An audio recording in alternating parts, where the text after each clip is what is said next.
in the United Kingdom. So, but I also just need to understand how this works here in the Aberdeen. Thank you. So can we clap for ourselves? Can we shake the phone away? Yeah. I want to thank all of you for visiting. Oh, sorry, just 30 seconds.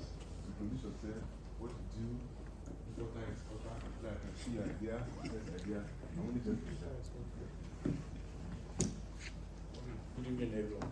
My name is Calvin. I recently came into Aberdeen, so I'm actually here for a master's program. And that's it. I'm a good object, so.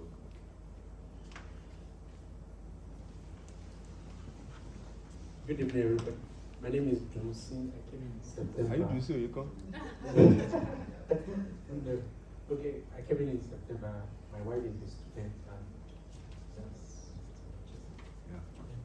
So thank you very, very much for tonight. So we use that to, there's something I've learned, actually, maybe that's a culture here that you meet each other, you discuss each other, and to meet each other, to know each other. And one of the goals of this meeting of Creed actually is to form a small community that is outlier in thinking, that they will come together, coalesce together, see things in a different way and do something. And actually, since last year, we've been looking at diverse areas that pertain to our journey and that pertain to what we can do as well. So that is Creed. Creed is an empowerment platform of this church where the boarding part is what we have actually focused on: career advancement, academic excellence, especially people who just transit the city, who are still trying to find their way through, entrepreneurship, talent development, and all age bracket. Whether you're an S1 or S2 or all of that, everyone is invited for this group. Next slide, please. Yeah, so the first task today, if we are talking about business opportunities, they really create out 12 founders. So I give you 10 minutes, no, 5 minutes, because people can use Google.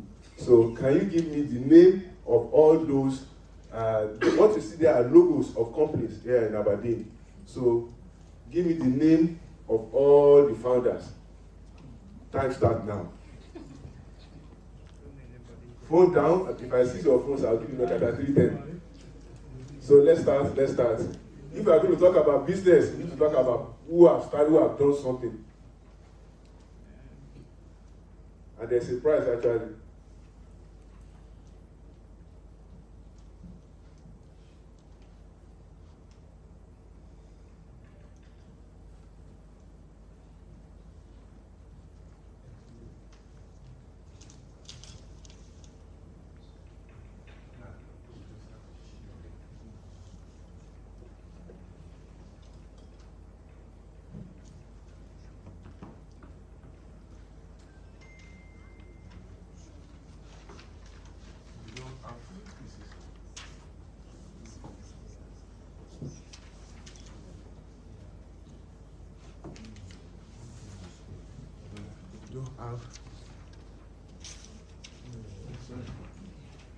Even our guest speaker is not spared. Nobody is spared tonight. Nobody. We use the logo. Nobody is spared tonight. You have 4 minutes, 30 seconds left.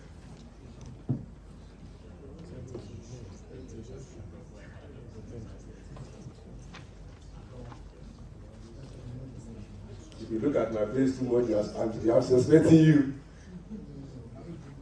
No Google. No, I see there's no Google. Yeah, that's when to start. Small little clues. 4 of them are founded by our members in church.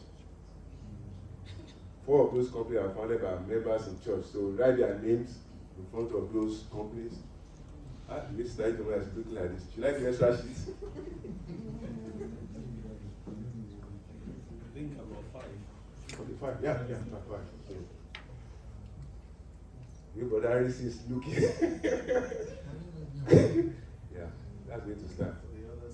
We have 3 minutes to go.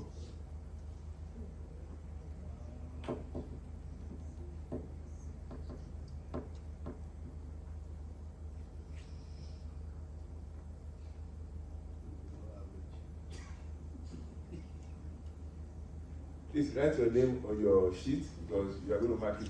People are going to mark it. I don't have energy to. You are going to mark it.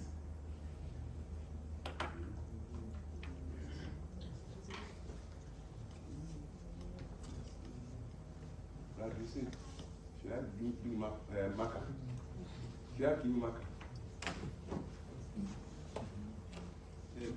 A pen.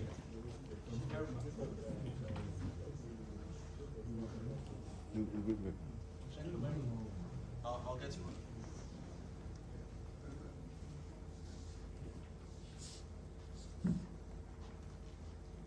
A little clue. 2 companies there were founded by 2 brothers in the same family. 2 of those companies were founded by 2 brothers in the same family and the same country. Let me ask you a question there.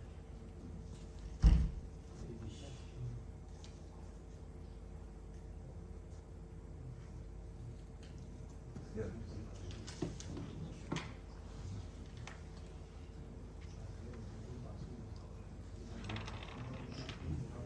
Everything is working. All the barrels are working. All the barrels are working. I'm bad. We have 1 minute left. So, 45 seconds left. Yeah, that's how to start. Whenever we see companies are far away, they are founded by people like us. So that's how to start tonight. So can we move? Okay, now let's stop right there. Exchange. Don't be ashamed to put your name there. Please exchange.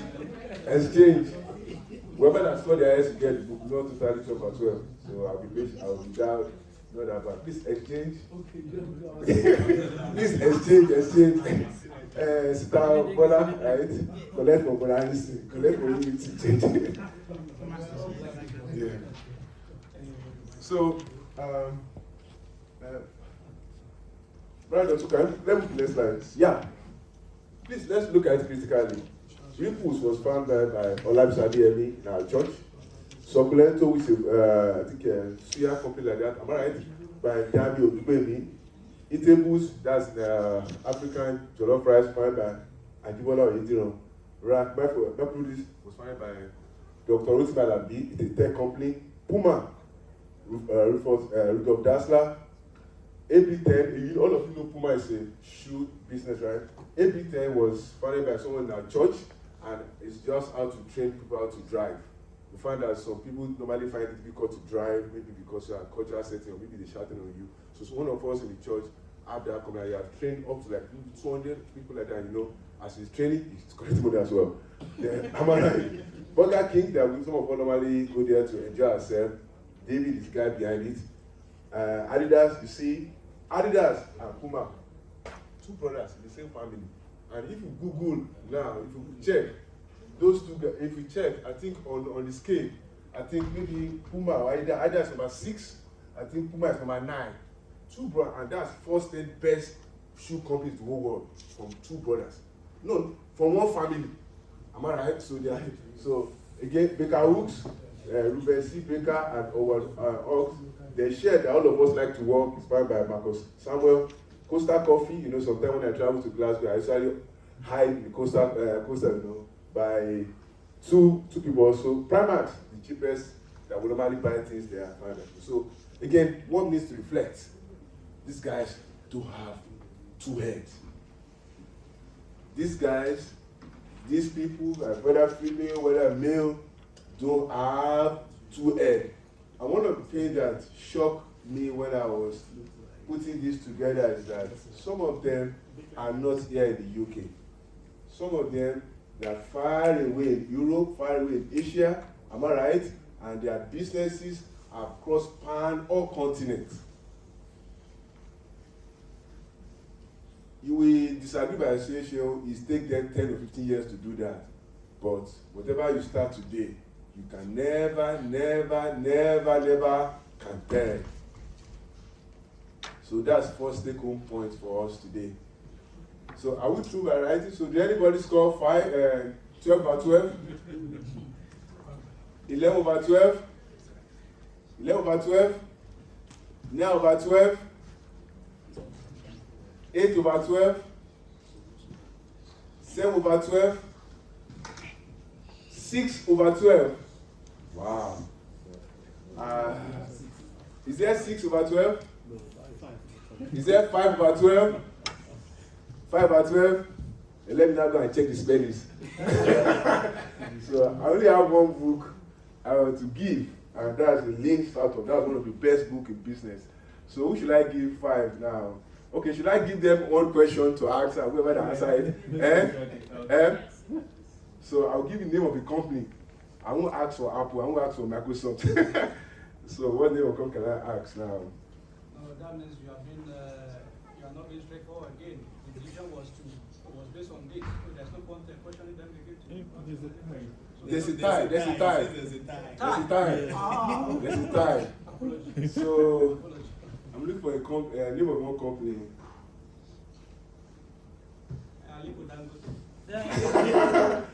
Okay, maybe I'll think about one before I finish. But again, let's clap for them. Please, let's clap for them. Let's clap for them. Again, so the book is up. So again, that's what the first task for us. Again, I want to beg all of us as we come to this place. They have told us that we've learned that this city is the population of this city is 216,000 in population. This city moved from being a fishing community to oil and gas, and sometimes the oil and gas do. I read geology, so I understand petroleum geology. I work in oil and gas servicing back in Nigeria, my internship, so I understand how oil and gas stuff works. Sometimes, and sometimes do fluctuate. So that's what caused a lot of people to move from here to Glasgow, to Edinburgh. And sometimes, if I ever thought the way I normally think, I'm asking myself, am I in the wrong city? Why is that everybody normally go to Edinburgh and Glasgow to work once they finish from RGU and Aberdeen unit? And it all boils back to that. Yes, people can leave, all of that, but I'm asking myself, if Elon Musk is in this city, he will see what other people have not seen. Am I right? He will search. I'm sorry for using his name. It then means that perspective, mindset, something has to happen. I'm still thinking about it. Sometimes my level time, I'm reading books, I'm looking at everything. Sometimes I travel to Glasgow, sit down, come back, and I will share one thing before I stop talking. I was at Startup Grind in Glasgow, and we saw this particular white lady who's an internship, and he read something on robotics. And we asked her, what are you going to do to your robotics? She said she's going to create a robot that will take care of the elderly people. That day I knew that the end of care work is going to finish. Because if that lady creates robots and the Scottish government fund that stuff, all people that like to do care work, what happened to them? Business crash. So as I see people doing care work, which is fine, I knew that in 5 or 10 years time, that lady's idea will come to pass. So again, as we talk about business opportunities tonight, whether you only have £1 in your account, the first key thing is there to have a business world idea.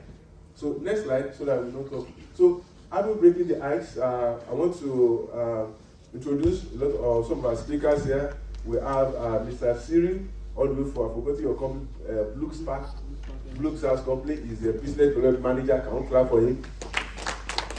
We also have Mr. Felix, all the way from Baker Hooks. Let's clap for him as well. He's a business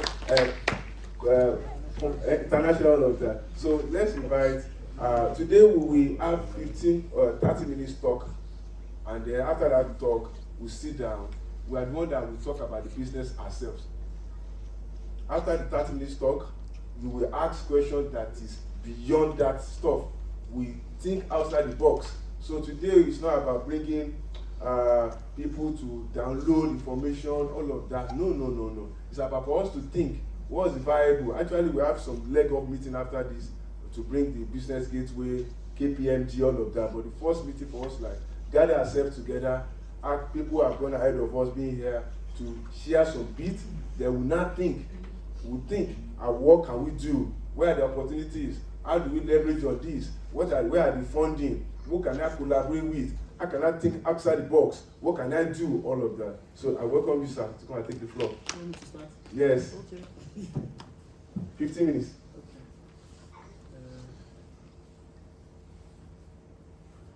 Just connect this. Yeah, the cable is here. Please, if you have any questions, jot it down. We will look at everything together.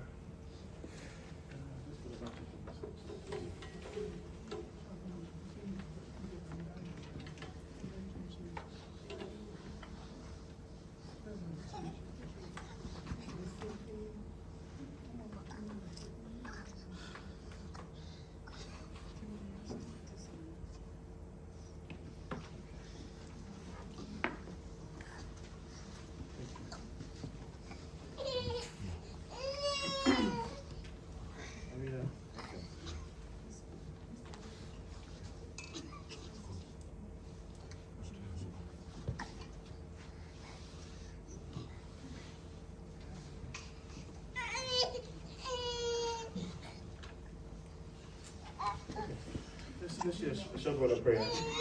Indeed, our Father in heaven, we give you thanks. We bless your holy name. We pray that even as we sing tonight, as brothers and sisters, Lord, you grant us wisdom, even as we deliberate on these things. In Jesus' name, amen. Amen.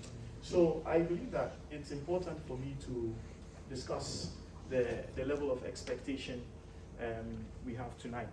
Okay, if it was a case where I was come to tell you that Ijoma, you need to invest in this company because this company is going to reap £2 billion next weekend, I wouldn't be here tonight. You know? I'll be there. So I think in measuring expectations, what we are trying to do is that we are trying to grow a community. Okay, we are trying to grow a community, and the community is based on sensitizing and creating and sparking some insights so that people who have the zeal, they have the interest, can go in that direction, and we can garner them with as much support in our own network, as much support in terms of information and information processing, as much as possible. If you ask me, Cyril, what is your personal vision? My personal vision is that we should have an African investment trust or investment fund which will own several businesses. Now, if you are a student of history, you will understand that back then in the 17th century, in the 18th century, when they were dividing Africa, it was communities of businessmen that sat down to say, you know what, I will take half of Nigeria, you take the other half, okay? You take half of Congo, you take half of Congo, I will take the other half. Communities of people sat down, groups of people sat down, and they decided to support themselves. So what we see in Aberdeen here is a dynamic which is very, very, very, very old. Aberdeen, I'll go on to share with you my first slide. Can you hear me all loud and clear? Yeah? Yes. Okay. So tonight I just wanted to share a few disclaimers. So I'd like to put a disclaimer down so that somebody doesn't come and sue me and tell you that I invested £200 or £2 million last week because you said I should go and invest in a farm. And it rained and the farm went down the hill. So good luck with you. Okay, I think it's better.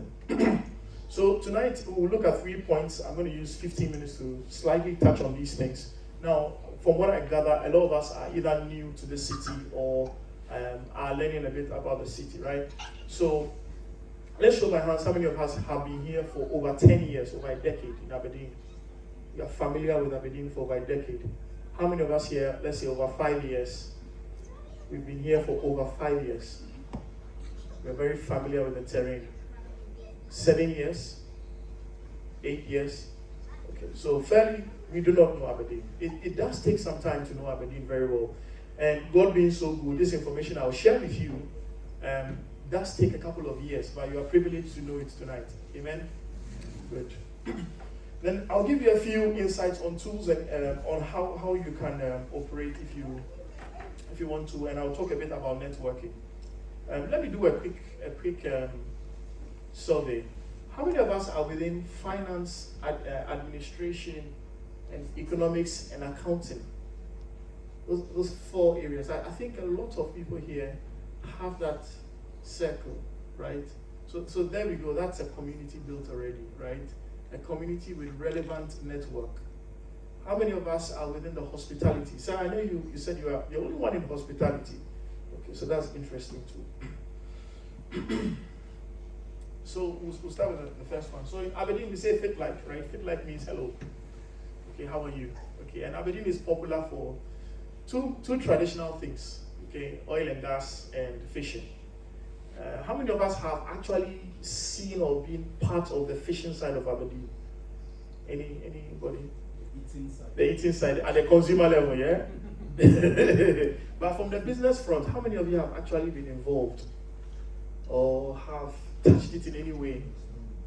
I managed to meet one, it's the only fish canning company in the whole of the UK. I actually had a meeting with him a couple of weeks ago, and he was telling me that his company is the only fish canning company in the whole of the UK.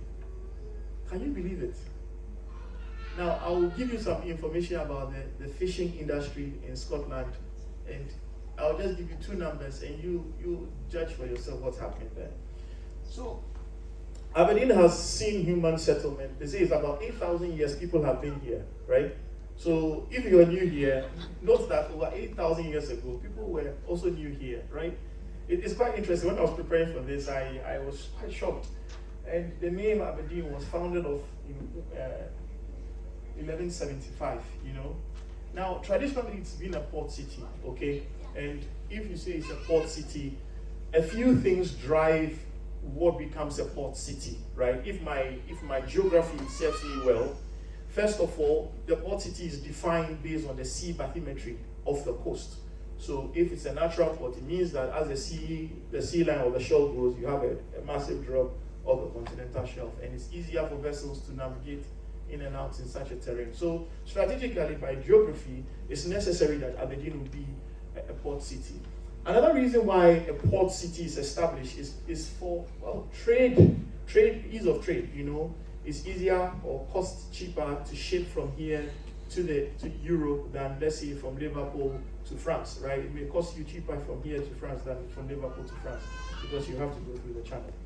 So those are some of the driving factors. Now, the port of Aberdeen here, according to the Guinness Book of Records, is actually the oldest existing business in the UK or in Britain. And this one we see just out here is the oldest existing business in all of Britain, and it has been existing for 900 years. So it's necessary to have this context to know exactly where we are. Now, I studied marine engineering. That's what I studied in my first degree, and I studied naval architecture, right? And the first time I came here, I was just blown because I was asking myself, where in the world do we see a city center where we have ships right in the city center? It's not common, you know. So that's a unique factor about Aberdeen. Anyway, something we can talk about in terms of tourism, and that's a very key information. Now, because Aberdeen is a very transient city, a lot of people come here and they want to learn. Over the weekend, I had a friend come through from Nigeria, and I drove him around town, and he told me that, wow, I wish I could actually subscribe to something that could have allowed me to have a guided tour around Aberdeen. And I asked myself, oh, that's a business opportunity sitting there.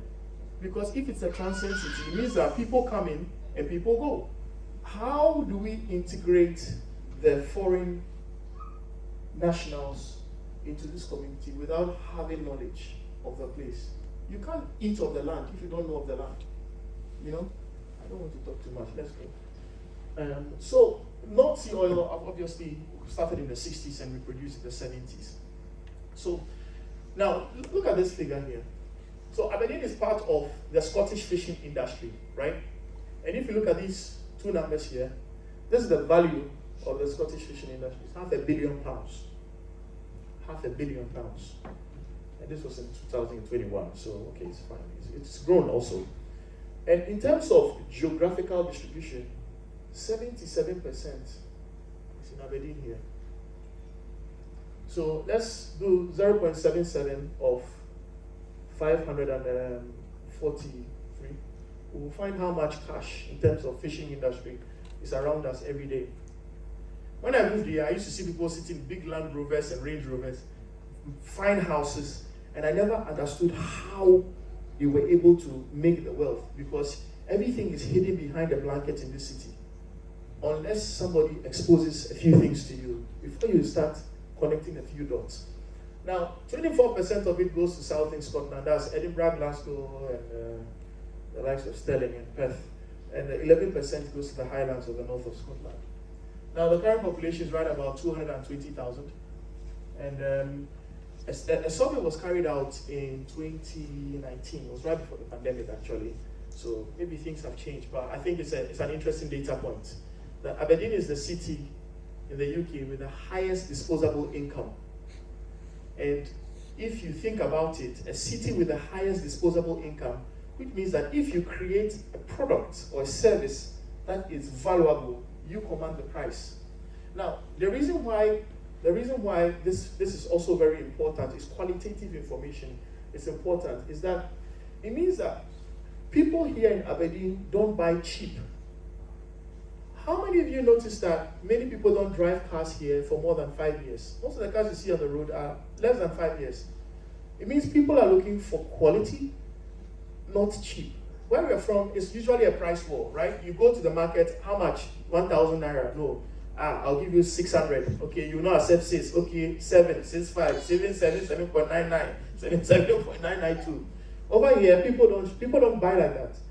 Because they have the highest disposable income, they can buy luxury products.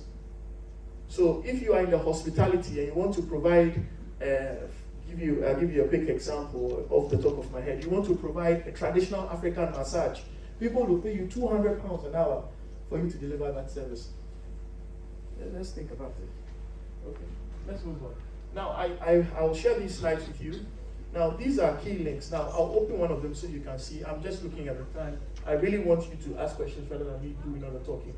But I put in some links here, which is I look at the people in Aberdeen. Now, this is a link to the National Records of Scotland. Okay. Now, there's this information around us, but a lot of times we don't know what to do with it, right? So this is a snapshot of Aberdeen. This is our population between the past 10 years, right? Now, look at this here. If you look at volume, you notice that Glasgow has more numbers than Aberdeen, or it's about 3 times the volume.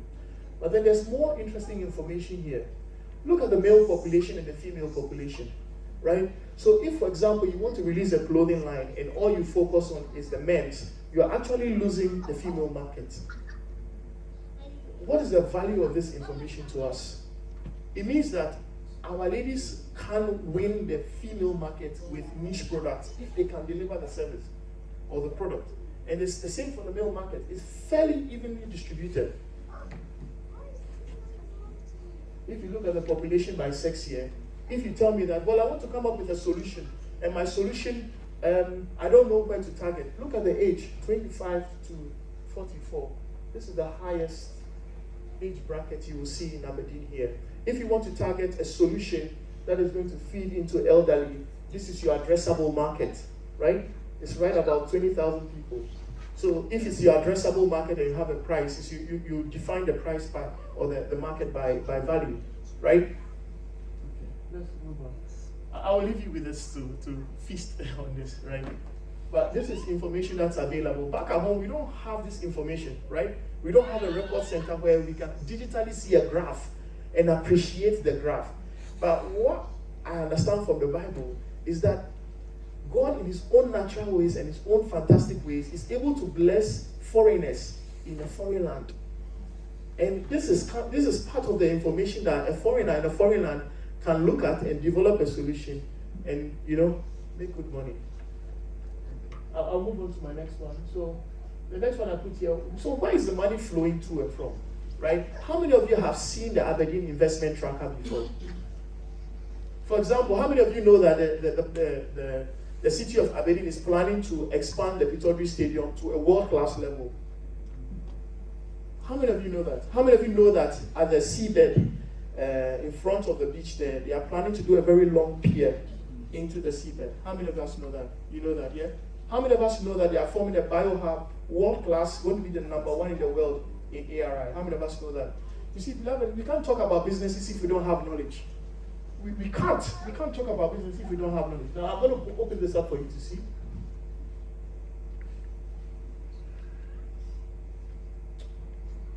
So, I am a part of the Chamber of Commerce, okay, the Aberdeen and Grampian Chamber of Commerce. I'm a member of the Commerce and of the Chamber. And what happens is that this is a chamber of people who own businesses, they support businesses around Aberdeen, right?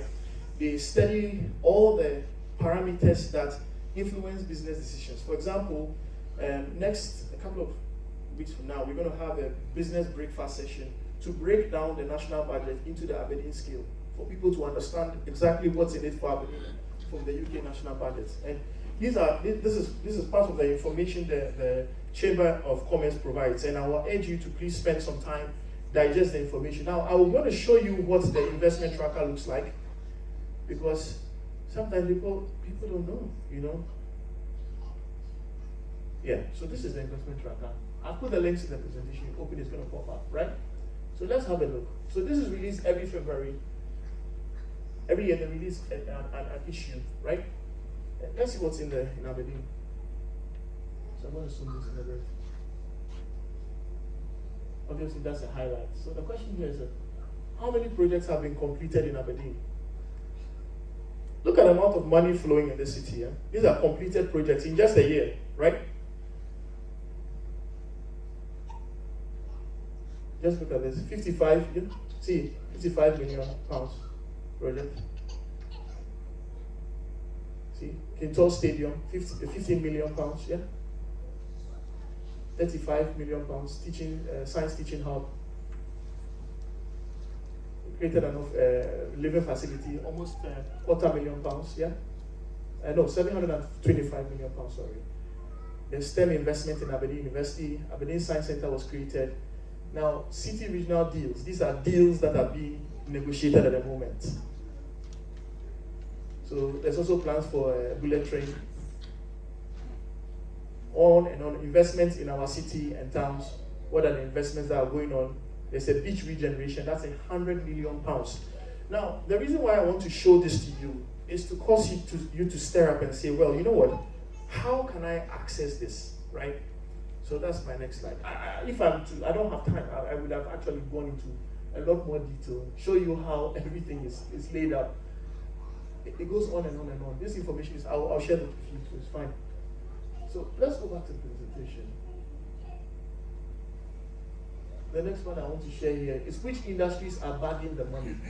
So we'll take it one step further, understand which industries are actually making the money in this city. So there's something called the Invest in Aberdeen. I don't know how many of us know about Invest in Aberdeen. So Invest in Aberdeen was created to allow investors to throw money into the city, right? So let me go here. So it talks about the key sectors within the city: renewable and alternative energy, digital and technology. And there's another one. It's gonna shift. It's time to shift. It should shift. Yeah, there we go. So food and drinks, life science, oil and gas. So if you want to go into, for example, food and drinks, and you click on food and drinks, it's going to give you a food and drinks report. And this is how the report looks like, right? So food, drink, and agriculture in Aberdeen. Now we have statistics here which can help you guide the business decision, right? So it says over 25% of all Scotland's food and drinks exports are from Aberdeen City. How many people in Nigeria will appreciate any food from Aberdeen? How many people in Aberdeen will appreciate food from Nigeria? We have a growing Nigerian population. We cannot sit here as Africans and allow Spice of Asia to own our food market. You know, these are key information which is given for you to help you create a very good understanding of the business sector. Now, a lot of us sadly say that if you want to hide information from a black person, you put it in a book, right? Now, I kid you not, I will bet any time to call this number tomorrow morning at 9 a.m. and book for a meeting, and you'll be denied. It will never happen. This number is put there for a reason. This inquiries at investmentaberdeen.co.uk address is put there for a reason. And if you need support, they will support you. If you need data, they will provide you with data. If you need information, I want to process this information, they will provide you. Okay, I think I don't want to talk too much tonight. So, one thing I wanted to touch on briefly is the value chain. Now, usually when we think of business, it may be very overwhelming when I tell you that, oh, you know, come and join the fishing industry. Your question to me is that, oof, the fishing industry is £500 million. How can I access the fishing industry, right? The simple way to break it down in a step-by-step process is to think of it as building blocks that come together to form the industry, right? Now, when I did my MBA, I studied the Porter's model for value chain analysis, right? And this is just a small portion of it. Right? So if we take the oil and gas industry, for example, you say, well, I want to do business in the oil and gas area in Aberdeen. What does that mean? Where exactly are you targeting? You can't tell me that you are focusing here and focusing here and focusing there. No. What many people in the UK prefer is they prefer specialists. They prefer people with a specific set of skills in a specific set of areas. And it's a dynamic that exists between developed and developing countries. So in developing countries, when I hire somebody, I expect you to do 50 things, right? Sorry, I don't know your name. I'm sorry, Ola. I expect Ola to be the accountant, to be the supply chain person, the operations person, everything. And I'm very happy if he can do all of that. But over here, people don't appreciate that. People prefer Ola to what you do or studying or IT with cybersecurity. Cybersecurity. People prefer to deal with Ola if he introduces himself as a cybersecurity expert, focus on a particular area even in cybersecurity, maybe let's say banking transactions, right? So we are challenged in a way to think that, well, if you are going to provide a service, you have to develop a niche service. You have to develop a niche product. My time is almost up here. No. Another thing is farming. Now, farming is a very interesting industry, and me personally, it's one of my targets moving forward. I don't want to talk too much in order to create too many competitors, but I would rather like to have collaborators. Hallelujah. We can collaborate. I believe in collaboration, not competition. So you ask yourself, which area of farming do you want to go into, right? Now, Aberdeen, I don't know if most of you have seen, most of the city, I'll tell you that close to 70 to 80% of people who live in Aberdeen haven't seen the Shire area. They do not have awareness of the level of input, agricultural input, that is here. Most people think of Aberdeen as oil and gas city and that's it, right? But there is more to it than just a city center. Now, the last thing I'll talk on is networking. Now, in this city, you will not succeed. I'm not saying you can't. You will not succeed if you don't network, right? My current job is the only job that I applied for, and I got it online. I was called for an interview. All my career, I've had a very global experience in my career, at least. All of it has had to do with networking. My previous job, I met my manager at a social gathering, and I asked him his name. A few weeks time, he called me, interviewed me, and said, you want it, right? So that's how it works here, you know. So when we talk about networking, a few people go like, well, how would I network? Now, go for coffee, meet people for drinks, meet people for social networks. Now, there are also companies that focus on building networks for people in Aberdeen. I was a gold member for the Aberdeen Business Network. When I was not working, I was doing my MBA full-time. I decided to invest money to be a member of the business network, right? And what I achieved as a gold member was that every month I had 2 meetings with the CEO of a business in Aberdeen here. Every month I had 2 meetings. The organizer sent me an email. Hey Cyril, this is your email for meeting with CEO of this company versus CEO of that company. And they can even define it for you based on your industry. You know, and the owner of that business is my friend. I know him. So these are ways to build your network, right? Now another thing too that's very interesting, which a lot of the white people use, and I think that none of us here is white, right? Okay. A lot of our colleagues here, I'll see our different colleagues or different ethnic colleagues. I don't want to say white people because I don't want to be racist. Okay. What they do is that they network through their children's schools. So say your child has games, your child has a party, and you invite all of them to your house. What you have done, automatically you have planted a seed of network between all your children's or your child's parents, their friends or parents and friends or friends of parents. You have planted seeds of network. And I'm telling you, BC is not here. BC told me, she's the owner of Ripples. It's a family friend. And she told me that, see, I always made the mistake to say I was busy and I couldn't attend any of the children's mothers networking sessions. So her children go to, I think it's Albany. And she told me personally that, and I'm sharing this with you because I trust this in safe hands. She told me that every month they had meetings and she just kept throwing it off. Oh, I'm busy. Till one time they told her that, see, we are going to send you this information for the last time. If you don't reply, we will not send you again. And she said, okay, I'll just go. Ever since she attended, her business has never been the same. She was trying to target Equinor, the marketing manager of Equinor. She does all their branding for them.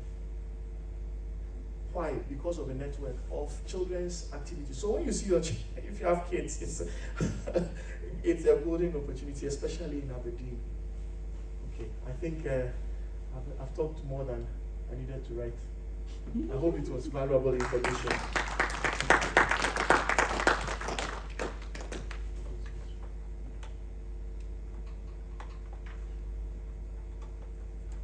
think if you have questions, you can ask these questions after the Yeah. presenter. Please, can we give you the round of applause again? You see, we gave this slide after the World Bank. Can we just reflect again? Because one of the things I come to learn as I'm growing up is not about taking more information anymore. It's about transforming information to what I can hold. And there's a book about still like an artist. Am I right? So can we reflect? I'm happy we are jotting. Can we reflect? 2 minutes to reflect. 2 minutes to reflect. There's one thing he said, networking. What are we going to be doing differently? And may I say that you understand what I said is I've been attending meeting in this city, I don't see the blacks there. I don't see us there. Honestly, I don't see us there. Sometimes my name has now become a national Aberdeen flag now. Oh, you again. Honestly. Oh, you again. So if there's one thing you're going to take home from here, you cannot understand the city in your house. You go out, you stay with them. If you don't like their food, pretend it, whether it's not or. So I'm not trying to refer what he said again. Networking. If it's just 1 hour or 2 hours you spend on the monthly basis, am I right? Monthly basis, you can never tell. So what else do you learn from what he said again? For me, I'll say getting your hands dirty. Like, just business is something you just throw yourself in. And you get the support, and the realization begins to dawn on you as you go on. Because one thing that scares people out is the fear of the unknown. They don't know what the future holds. And truly, business can be very risky, but please launch yourself into the deep, and you never can tell how your life will be. Even if you feel, many higher minded people feel, it's a learning curve, it's a learning experience. It's something that comes to business. You lose some days, you win some days. Yeah, can we clap for that as well? Yeah, the world business is actually failure, honestly. The strongest country in the whole world is US. One of the attributes about they do things to fail, and it works. We have 5G in Scotland, in Aberdeen, there's one place called Montec Hub, and I asked those white guys, why are you guys having this 5G? They said, we just put it there, we don't know the end of it. They don't have any 5-year plan, 10-year plan, 20-year plan that we normally think we need to have. Yeah. So it's a risky, but it's not easy to risk £1,000. Am I right? No, it's risky. That's like, you just need to launch yourself into the deep. Like me, I started a couple of investments and businesses.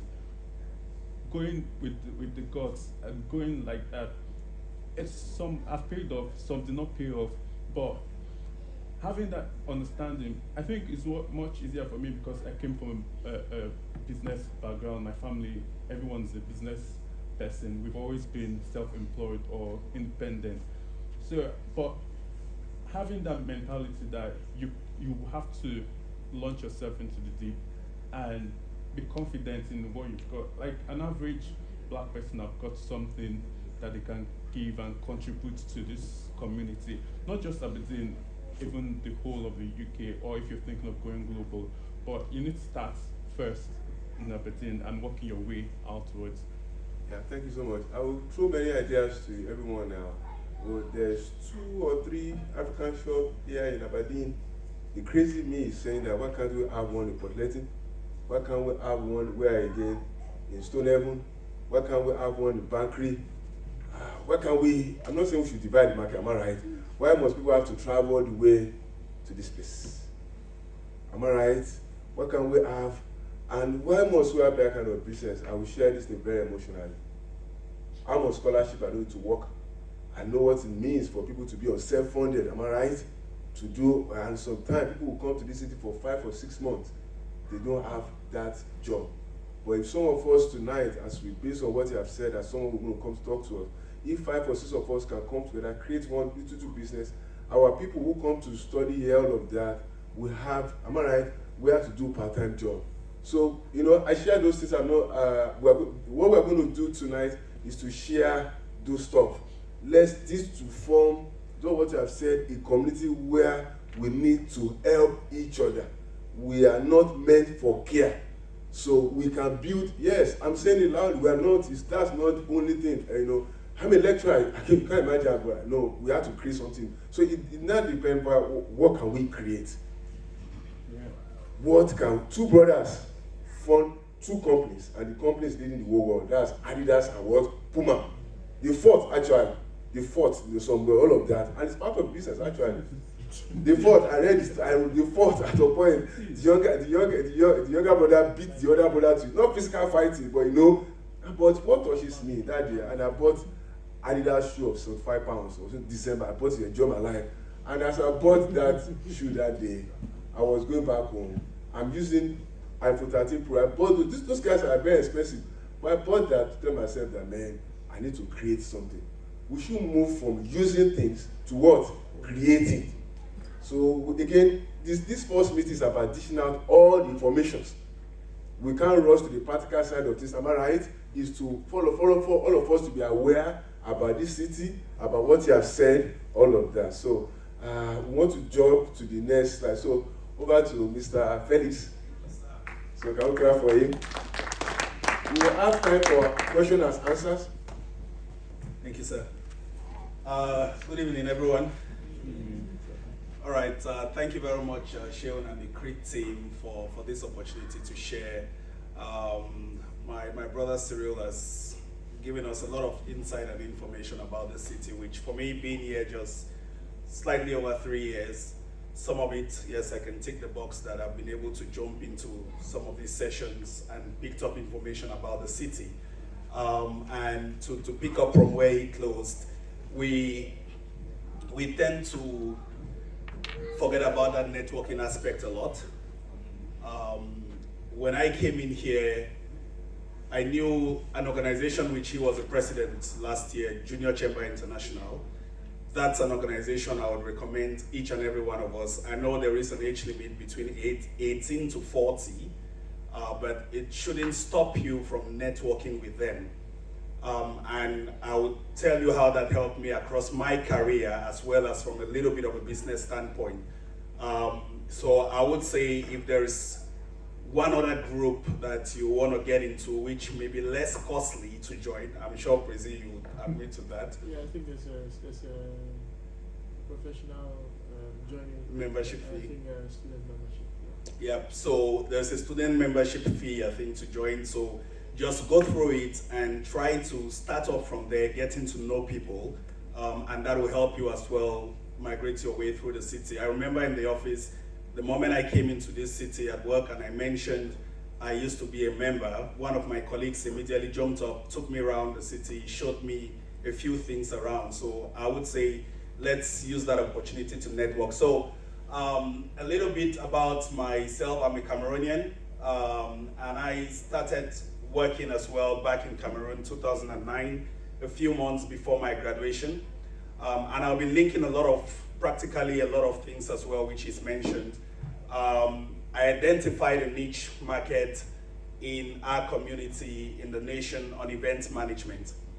And meeting up with a member of JCI, it was at a fish grill point. And she said, what do you think about event management? That was just the question she asked. Within twinkle, I was like, I haven't seen any event management company in Cameroon, so probably we would start one. And the next day, we had a company from Nigeria, DKL Events Management, that was coming into Cameroon. She was the CEO of it. So the next day I started working on $100 salary a month. And since then, by God's grace, I've not gone out of the job market. Why do I give that example? As he said, we need to identify the niche which we want to serve in or provide a service for. Till we are able to see that, every other thing we do, we might still be creating a lot of confusion amongst ourselves. So 2011, I joined our national airline. And again, I'll be talking, it's a career page, but I'll also link it to some of the business concepts we've heard here. What is it you're providing? What is the service you're bringing into that company for those of us who are more in the job sector? For me, the critical thing here in this company, and I've highlighted a few of them, is it was an APAR netting. So we had bad debts and dues from companies, and it was so shocking to me that nobody ever thought of the fact that we could offset our debts between companies. So my dad used to work for a telecom company, and I used that network, told him, okay, I'm in Cameco, we have this amount of debts with your company. Can you help link me up with the CFO? And he did. I had not spoken to my CFO. I immediately went to Camtel, that's a telecom company, and I proposed the idea. Within a month, we offsetted the debts between two companies. This was within 1 year in this company. So talking about creating a business or starting a business doesn't necessarily mean you need to physically go out there, start up something like we've looked at Ripple, Succulento and all. For those of you who are in the career side of things, that's an opportunity to help a business make money. Secondly, so at the end of December 2013, like him, I got a call or a chat via LinkedIn. We have this opportunity in Baker Hughes. Are you interested? Laurie Polk is her name. She now works with BBC. And I told her yes. And a week later, I had an interview. Now, second thing there, or I picked up, which I'll share as well, most of the recruiters here or businessmen are not interested in our general career path or general ideas. They're interested in what makes us different from the people who are here already. And so when I did the interview, she said, I'm not a chartered accountant. I think those of you who've been in any of the finance sessions we've had here, I keep echoing that. And I thank God for the privilege to be where I am. She said, why would you think I would hire you? You are not a chartered accountant. You are not even doing the program. I've interviewed 2 other chartered accountants. And I told her, I said, if you recruit me as an accountant, I think you would have failed the company you're recruiting for. And she said, why? I said, you should recruit me for the innate ability or added value I'll bring into the company. And for me, that's my communication ability. That's what sold me, the first one. Second one, when she asked, this opportunity was in the Middle East, UK, and the US. Again, knowing the geopolitical situation of countries is very important. Knowing how their businesses operate and the people who live there, it's very important. She asked, where would you like to work? US or UK? I'm sure most of us here would have probably picked US or UK. And I said, do they have a company in Nigeria? She said yes. I said, do they have a company in South Africa or a base in South Africa? She said yes.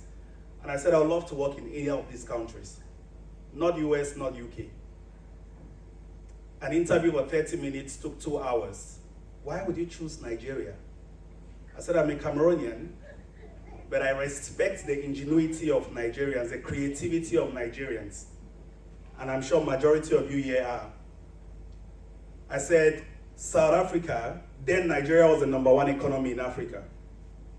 South Africa was #2. And I told her, I said, these two are growing economies. I have an opportunity to change something in the market. I'm not talking about a job. I said, I have an opportunity to change something in the market while working for this company. I said, the US and UK are in their mature stages, so there is nothing I'll bring in that will change anything in the company or the society. These 2 points gave me a job in Baker Hughes. What is that difference? You want to start up a business. What makes you different? What is that service you are providing in this city that we don't have today? I think one of you mentioned, I think as a doctor, there are lots of them here in the church as well. Have we been able to network with them and find out what can we do with the growing and rising African population we have here? Is there any clinic or anything we can start up to support each other? I haven't seen that. I stand to be corrected. I haven't seen a medical practice run by Africans in Aberdeen. No. Cyril, is there any? No. Even in Scotland, sir, I'm wondering if So those are some of the things that, in my opinion, would drive you to be like, okay, identify that niche and solve it. And since 2014, 2016, I moved over to one other business opportunity I'll mention here. So this project, when I joined this company, Africa was always the last to report its numbers. And my brother knows how passionate I am when you start telling me Africa is the last or the people are the last. I could probably turn this whole upside down just to prove you wrong. So the first quarter I did the quarter close, I messed up. Permit me use that language. The second, I was put under an Indian to coach me on my career. And this was 6 months, nothing to show for. I identified a career mentor. In this case, you guys should also learn to identify a business mentor. Again, we've looked at several of them in this facility that you can look up to. Now, my career mentor, luckily he's now also in Aberdeen. We had an intense session for 1 week, walking through what it means to be an inventory accountant in this company. And after 1 week, I took a bold step, went to the director of finance, and I said, I want to take over my region, Africa, and I'm going to help the business save money based on my networking with the people I'm working with from this region. I said, the first thing I want to do is, we have inventory which is obsolete. I want to be able to understand detailedly what is making this inventory obsolete. Is it the people, the process, or the system? That was a business plan I proposed to the finance director. We are here today, a few of us, and probably none, we don't have a business plan of what we want to do. It doesn't mean, again, that you are creating a business out there or at work. You should be able to develop a business plan on how you help the company. And I did that, and I told them, give me the next 6 months, I'm going to reduce obsolete inventory for Africa from 130 billion to less than 20 million. Within 6 months. And that's the result. It's on my LinkedIn profile. I put it there. I'm proud of it because I know I did it. Obsolete inventory for any business is a very high risk. Those of you in finance, you know. It's a waste of money. And unfortunately, nobody thought of, could we auction this inventory? I started in Cameroon.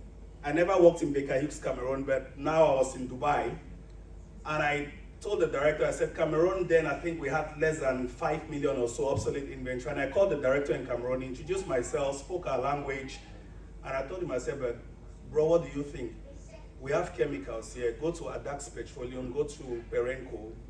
Tell them, instead of us scrapping this, we want to auction. And they did an auction, got $1 million from the 5 million which was supposed to be scrapped. Finance people, you know what that means, to scrap 5 million and a hit to your P&L. Yeah, that's about that. But you got an income of 1 million. That's a business opportunity. That helped me move to my next level in the company as a reporting analyst for the SSA region. And I did progress through to financial reporting lead for North America region based in Kuala Lumpur. And after about 6 years in the company, you would see a lot of figures there. One of the things that came to mind was I easily get tired of what I do. 2 years, 3 years, I'm like, I need to look for a way to solve another problem. And so 6 years in, I went up to my director, same person I'd started with in 2014. And I said, I don't feel like I'm contributing anything to this business. And probably in the next 6 months, I might actually be obsolete. So I don't think I'm adding value to you or the people. I need to do something else. And he said, go back to your drawing board. Throughout your career, you've given us a business plan. What do you want to do? And what I did was I developed a leadership program for mid-career finance controllers called EDGE. And I was the first person put on the program and sent over to the UK to come over here and train other finance professionals. That what they want to see is, what is your added value? What do you bring in to the company? What is that added value? What is that added service you're bringing into this city?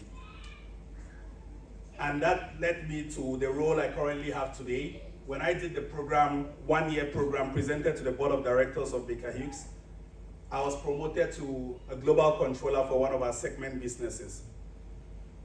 And I still continue to do that. But coming into the UK, I know I have 5 minutes. Coming into the UK to Aberdeen, the first thing I asked myself is, who are these people? A black guy in an office, 90%, 99% white. What do you do? I need to network. I need to look for a way to ensure my brand is known. I use this, the PI model, performance, image, exposure. My performance was known in Dubai, in Malaysia. Coming into this city, I had my perceptions. Do they know my performance? No. So I might easily falter somewhere and somebody will kick me out. I said, but what do I need to work on is my image and exposure. This is how I dress, Monday to Wednesdays to work. Thursdays, I'm in a blazer. Friday, I'm casual. And within 3 months, people had placed bets that I'll stop wearing my tie and suit in this office. I've been here 3 years. I still do it Monday to Wednesday. And there are directors who now tell me they know if they come in, if somebody's inspecting the office someday, they know one person they can call to represent the company. The question I ask, are you able to be that person if you are getting a job today? And are you able to be that person to represent the business you want to do? I stepped up to exposure. We have a black employee network in the company, which was dying, and I had to use that experience to build that network. Today we are over 82 members here in UK. When I came in 2019, we were 15 active members. Today we are 82. That's how I built my exposure and exposed other black colleagues to our Caucasian colleagues. The rate of promotion has gone up. The rate of hiring has gone up of our black employees. The rate of people getting up to the next level has increased. These are facts that we can show them. These are facts that even here in church, they are talking about it. Hence, the point which he made, identify that niche, show the skills you have, and use that to solve a problem. And to close out, so a little bit there, my family, education and all. But if you go to the next slide, and I'll close on this, then we can take questions. A lot of us know this Maslow's hierarchy of needs, right? But this is how this helped me. This was a slide from one of my mentors when I tried to identify my niche and what I should solve in the company. This was his response to me. Maslow's hierarchy of needs, we simply had to change that. At the basic level there, the psychological needs, food, water, blah, blah, blah, we had to categorize them. And he said, the first 6 years you build your basic needs, which are your technical skills. You want to get into business. What are the systems used in businesses in Aberdeen? If you are in finance, is it Oracle, SAP? If you are in business development, what exactly do they use? You need to be able to identify that as soon as possible and start working on it. The next stage of it was the psychological needs that we need to satisfy as we go ahead to look for business opportunities. The aspect of belongingness and love needs, which we've spoken about, networking, esteem needs, we've spoken about that, the personal traits, attitude, communication, accountability, and ownership. And the last one, the self-fulfillment needs, is about the soft and people skills. These concepts cut across, be it in the career or the business side. If you can take anything from these presentations today, I would say to be able to identify this pyramid and see where you fall and where you need to develop more. And the questions he always tells me to ask myself, that's what I highlight at the bottom. What am I lacking to build expertise? I need to expand knowledge. Are my skills still relevant? As I said, we tend to be generalists where we come from. Is it relevant here? How do I expand my network? See the bigger picture and compromise when needed. There are certain things you compromise on, and I love to give this example. The pride or LGBTQ is a big topic here. And I almost failed in this city because I didn't know how to respond to that question. It's not a compromise on my faith, it's not a compromise on what I believe, but the compromise was somebody tipped me off that you were going to be tricked on this. And I came here, met Pastor Chris, and he said, Felix, this is not a prayer discussion. You signed a contract with this company, correct? Yes, sir. Go back, read on the Equal Employment Opportunity Clause of the contract. What does it say? So long as I'm an employee of this company, I have to respect each and every employee. Now, if I had gone with, oh no, I'm a Christian, no, I don't agree on this, you are out. So you need to understand how they communicate here and how your words matter, and your words can sentence you the moment you speak. And I told them, as an employee of Baker Hughes, I owe it to the company to respect every employee and treat them fairly. Out of this company, I have my personal beliefs, my values that I stand for. I am a Christian. But as I work with you, regardless of your sex, your gender, or what you believe, is none of my issue. And so that's how I responded to that. Until today, I've never had that question again. So again, it's all about that communication and network and understanding how they behave in this city. That should transform the way you think as well. And lastly, Oga Dotun, lastly before my emperor comes up, Sharon, the last one, it's just my personal philosophy. You would see that there is a lot in common because of the organization we belong to, or which we didn't know ourselves till we got here. My personal vision, passion for service with exemplary leadership. That is what drives me, that is what wakes me up in the morning. It's not about me being a finance controller in Baker Hughes. No. It's about showing people that there is a way to serve. Leadership is service. But for you to even be able to serve, you need to be that example that people look up to. That's what drives me every day. And the three things that I have built and tried to build over time as I go along my own career journey is about my substance. I've spoken about it earlier. If you are into the medical sector or care, build the technical skills related for that.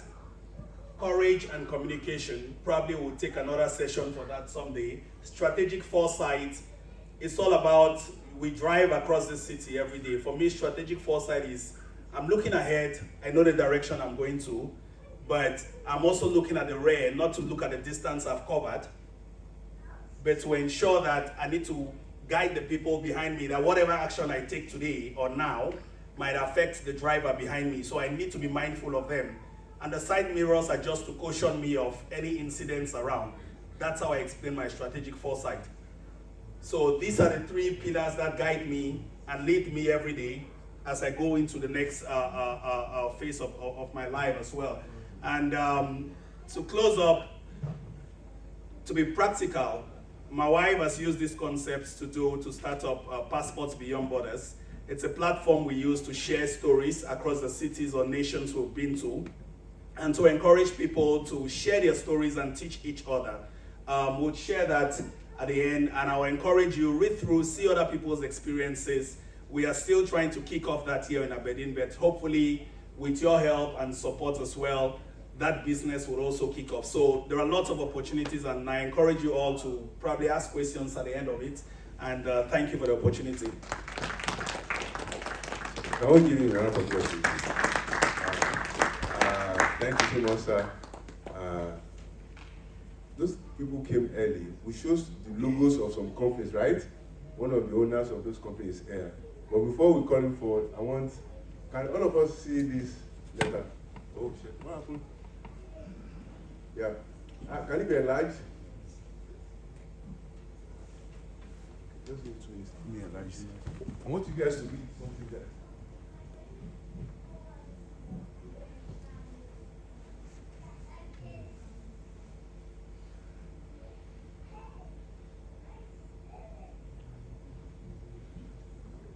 I want us to read that letter. We're supposed to bring, when we were last year during, I think, April, we had an event called Thriving as Immigrant in the UK. So Crazy Me just wrote the Minister of Cabinet and Economy, and that's the woman who's running for, I never knew, I just wrote her, and please look at, and I wrote her with my email address. So you're in a city where you should be bold, confident of yourself. I wrote her, and I've never seen her physically before, and I think those guys replied back. And please look at what she said.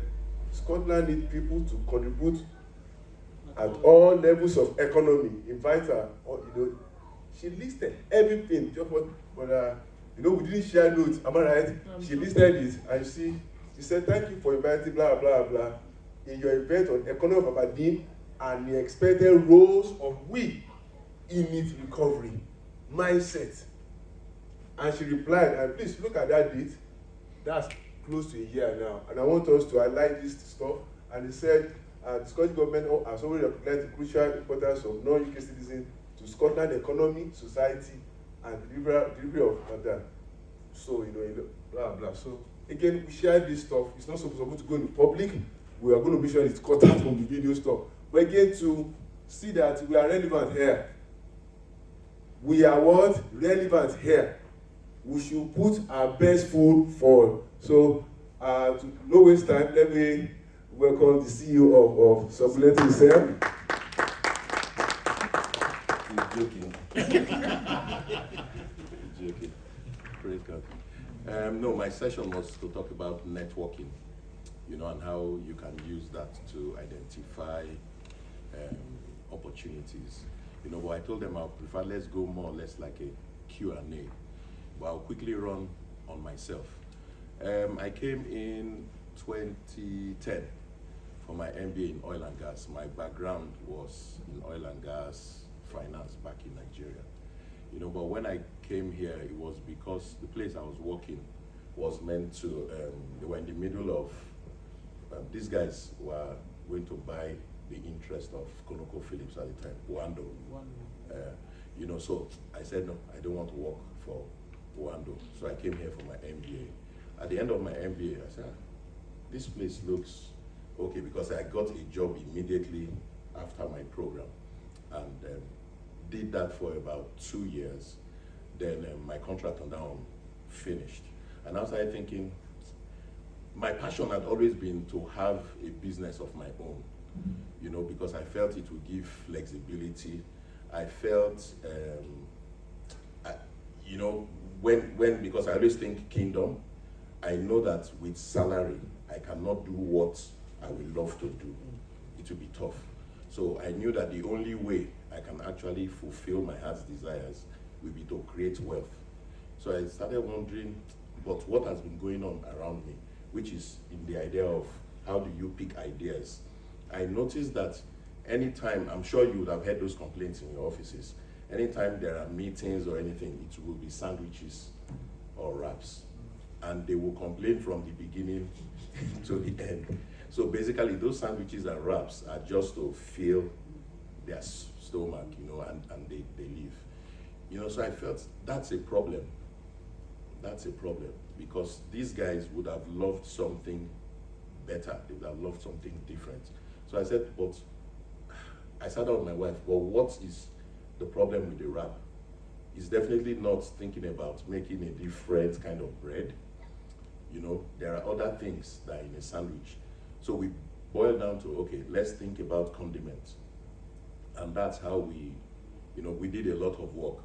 And I believe those are part of the things that I'm sure these guys would have said, is that any business idea you have, as long as you, which is also the change of mindset, you must be ready to see that business in every country. Why do I say that?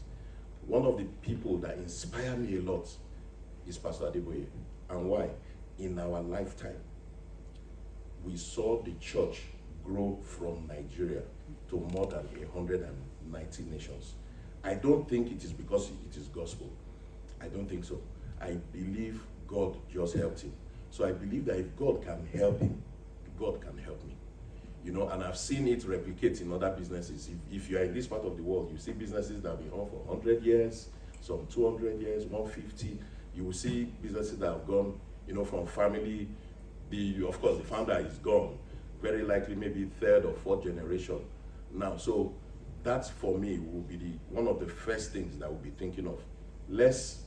Where we come from, I come from there too. Let's forget, you know, the way we operate now. Just make it quickly. And if you've also been around for a while, you notice those people that made it quickly, it also leaves quickly. Let's be honest. You will notice that, yes, if they made it quickly, they might have fun, but once they go, because their children don't know how they got the wealth. A good example is Abiola. The moment that man was rich, the moment that man left, his children, within a space of 2-3 years, they sold everything that he had. Yes, we know government put hand, you know, and all that, but I'm just saying, you have to look around you. When we were having a chat on this also, you know, sorry that I digress. One of the things that we said, I think I heard him saying it is knowledge. Never say that you know enough. Once you get to the place where you think you know, it means you don't know anything. It means you don't know. Because you know where we come from, they say, what you don't know will not kill you. The truth about it is, that thing that you don't know is actually what is killing you. You know, and believe it or not, you and I are where we are because of what we know. Because if you knew better, you would do. You know, so yeah, I fast forward from that 2014, we then set up the company, and from then to now, we thank God for the favor we have enjoyed. The latest one was last year. We did the arm of the Scottish government that regulates beef, pork, and I think beef and pork, you know, approached us about this time last year, and they talked about us doing a condiment for them, a marinade. You know, so they told us what their idea was, but we created it out for them and produced it for them. You know, so a lot of those things are around, you know, but I'm saying that as you look around you, I think when we were chatting, if Sean remembers, we talked about easy businesses like cleaning. It will shock you how much the Asians are making, you know, I shouldn't have said that, you know, it will shock you how much those guys are making from cleaning. You know, and when we discussed about cleaning, what is cleaning? They have mop, the cleaning fluid, you know, finish. And they are the ones cleaning all the offices around. If you come, you know, God forbid, you know, you come, you say, oh, there is no job. That same guy will be the one that will employ you, that come and work for me. Whereas he has just spotted, you know, that gap and has come out. Because setting up a company here, just, I think at our time is 120 pounds. Yeah, 100 pounds. 100 pounds, you set up the company. A lot of people. Can you imagine? And I believe they are doing that to encourage people, you know, to start businesses so that people can start generating their own revenue, taking responsibility, because that is the long and short, taking responsibility. Then we talked about the power of networking. They say you are four people from the person that you want. For example, maybe you want to meet Joe Biden, the US president. There is a saying that you are effectively 4 people, that there are 4 people around you that should make you to be able to locate that person. Why am I saying that? There is nobody. I heard Sheon talking about boldness. There is nobody that you want to meet that you can't meet. There is nobody. I know where we come from. there's usually a lot of, oh, the person is a big man, you can't access him. It's almost the same thing here, but once you can identify where they live, it gives you an idea of the kind of person that person is. You have an idea of where they eat. When people were doing these things in the past, I used to wonder why. Why will you live where you are and you go and eat somewhere and, the regular meal maybe, let's say 10 pounds, but this place where they eat is 50 pounds. He's doing it for a reason. He's doing it for a reason. There's the Donald Trump golf course. That's there. Yeah, go there. Even if it's tea, go there, drink tea. See the way they think. See the way they behave. See the way they present themselves. Of course, it will challenge you.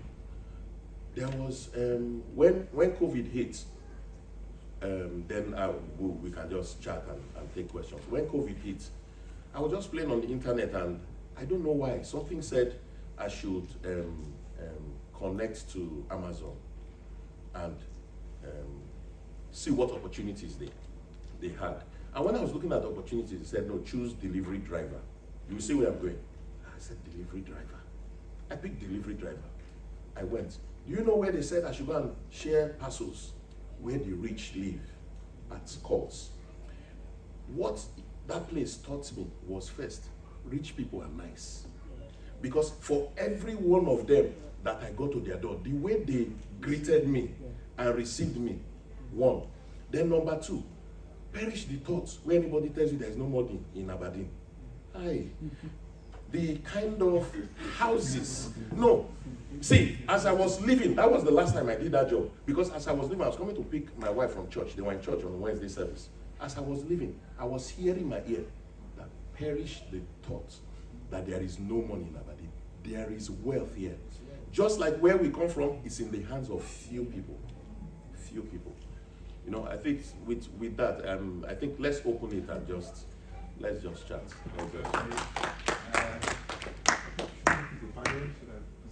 So, please want you to ask. No, let's free. Let's free. So maybe everyone. So please let's ask questions. Any questions? Please Any ask questions? them, your mind. Please Any ask questions?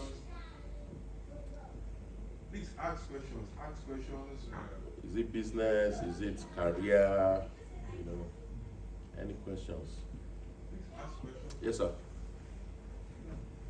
Thank you very much. You talked about, and I heard so much about networking. How do you start networking?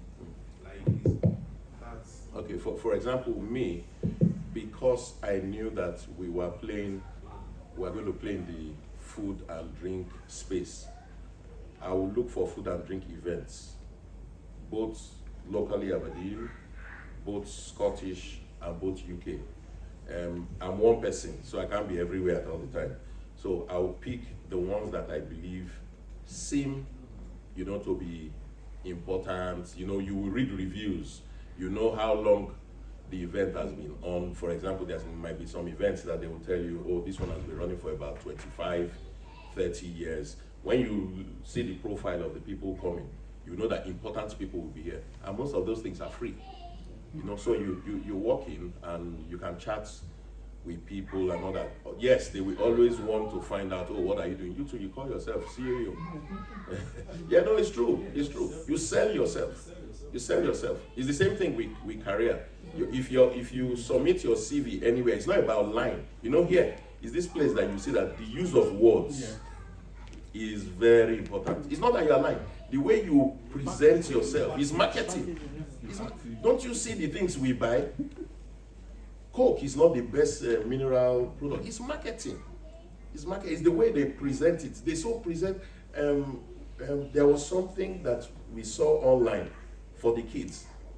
They package this thing, the picture. I was telling my wife that when this thing finally comes, when the toy came, if you see how small, but they enlarge the picture, take it. So it's marketing. It's marketing. But in identifying networking events, depending on the space, for example, if you're IT, wherever your space is, just identify those things on Google or something, and attend. I want to touch on this. So there are practical places you can actually do it, right? So one of it is the universities, both RGU and Aberdeen.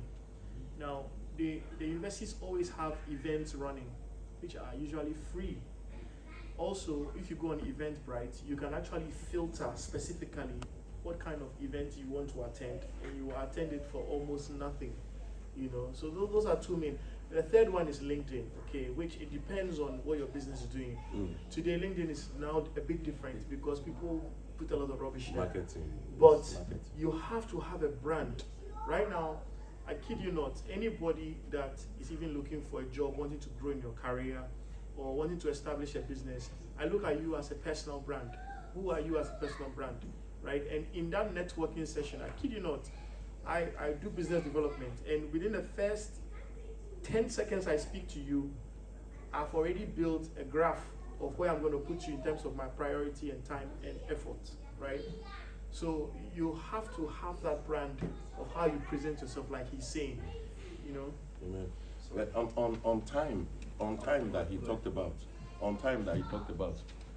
when you meet important people, like he said, he just has 10 seconds to weigh you on whether you have value or not. So, and please, if you go for a networking thing, I think Pastor said it before, never ever ask for anything. No, don't ask for anything.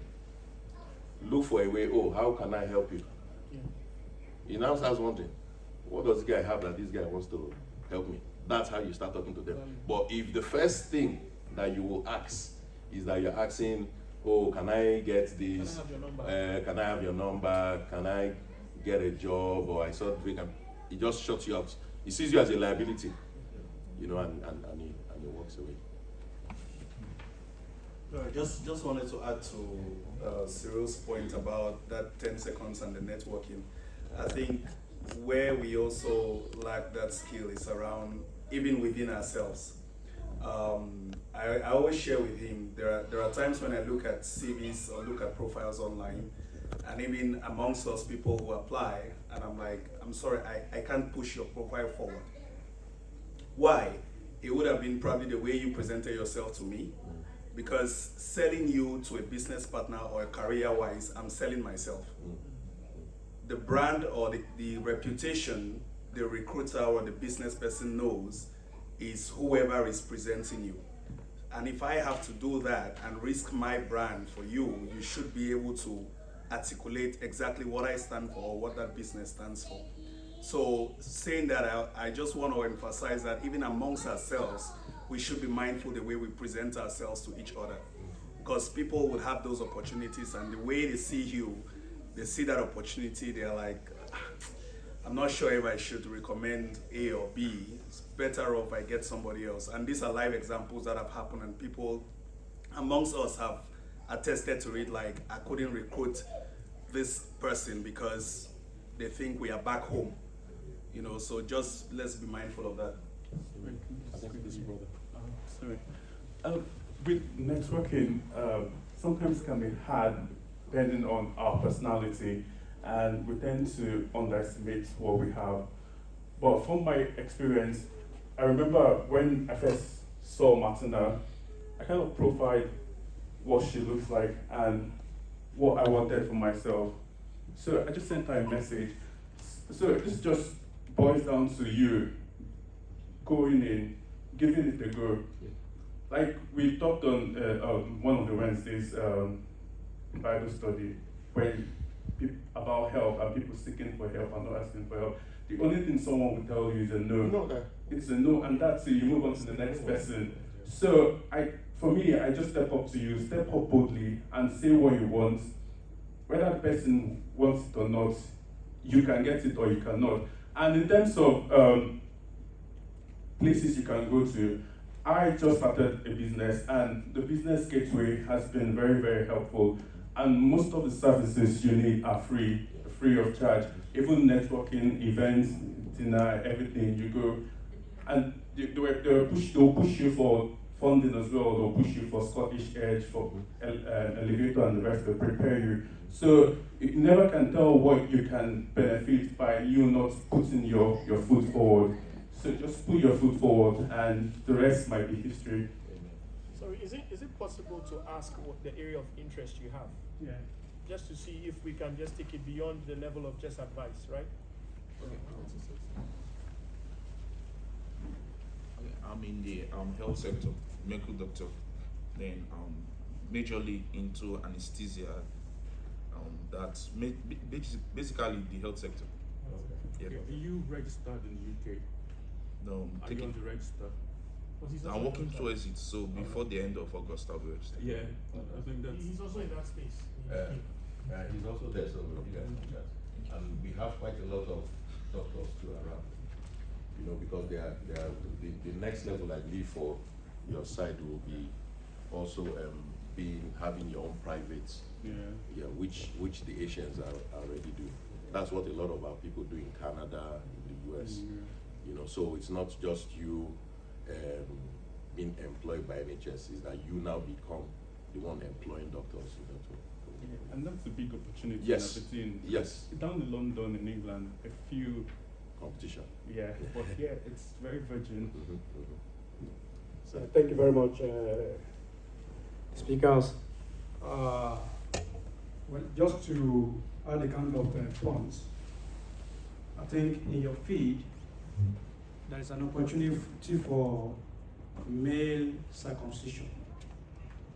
It's an hint because I remember while I was in England, I had to travel from Guildford to London. And when I came here also, I think I called my big brother. Up to today, I've never done my second born's circumcision. You know, the closest place for this is in Glasgow. It's a big money.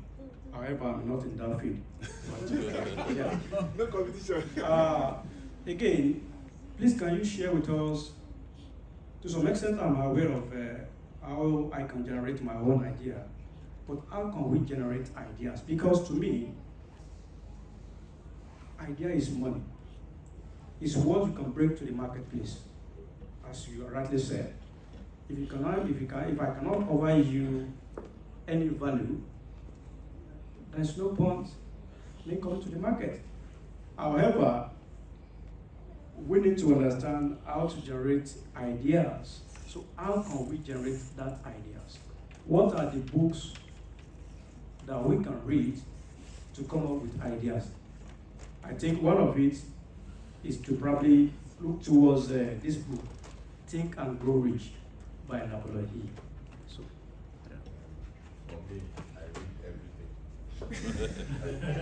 I read everything.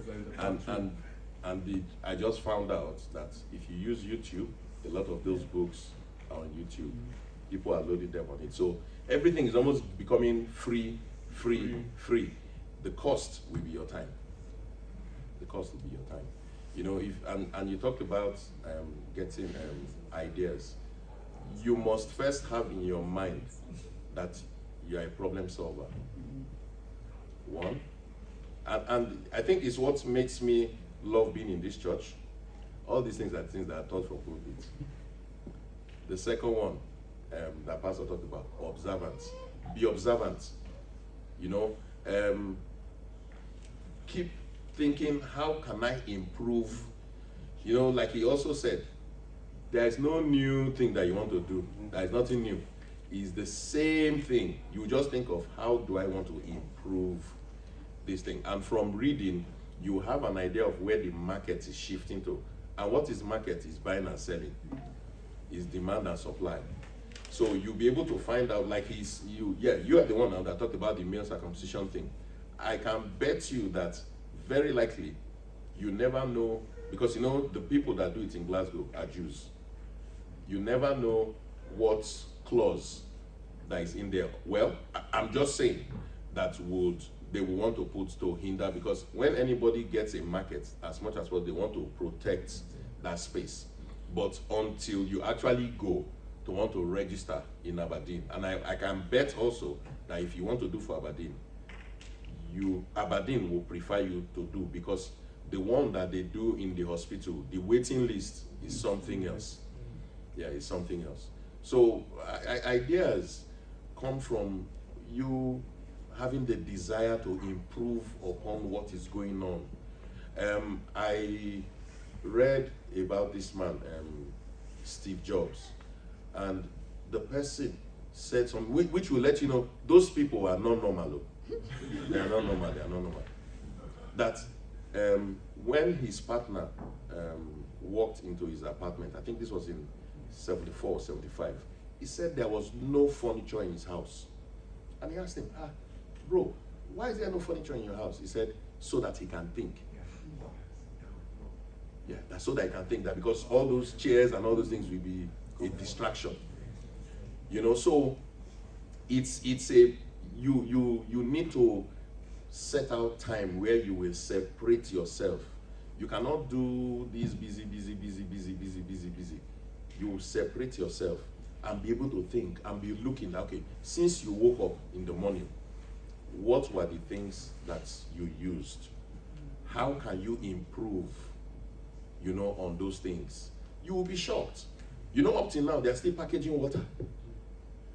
You know, and that is also the place where, because let's not talk that one away and just follow principle. That is where God is involved.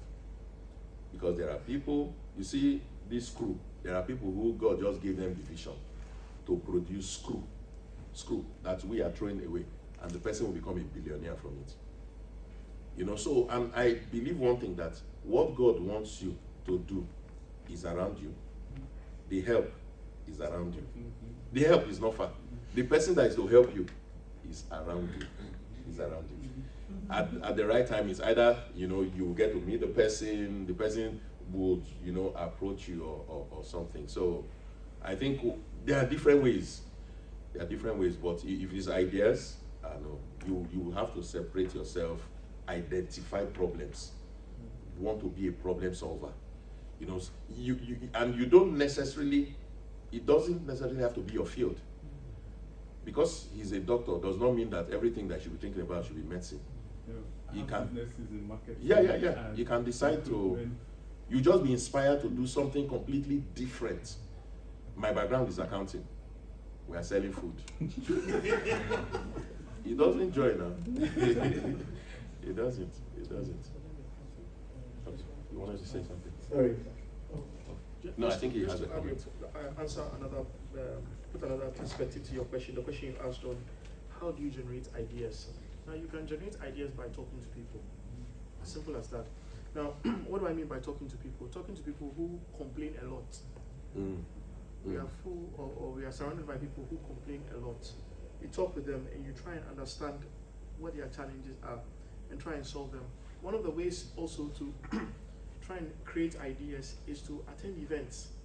Now, whenever you attend an event, there's a keynote speaker. Now, every keynote speaker is not there to make him look exalted. Every keynote speaker is there to present the challenge an industry, a society, a community is either facing, a problem they are facing or about to face. Now, that's an abundance of information there. The second one is a point when I spoke about the value chain, understanding the value chain. So you have to also ask yourself, are you going to be a supporter or improver, or you are going to be a disruptor of the value chain? For example, in the past, people think that, well, I just need to order this in the shop. I have to walk all the way to the shop.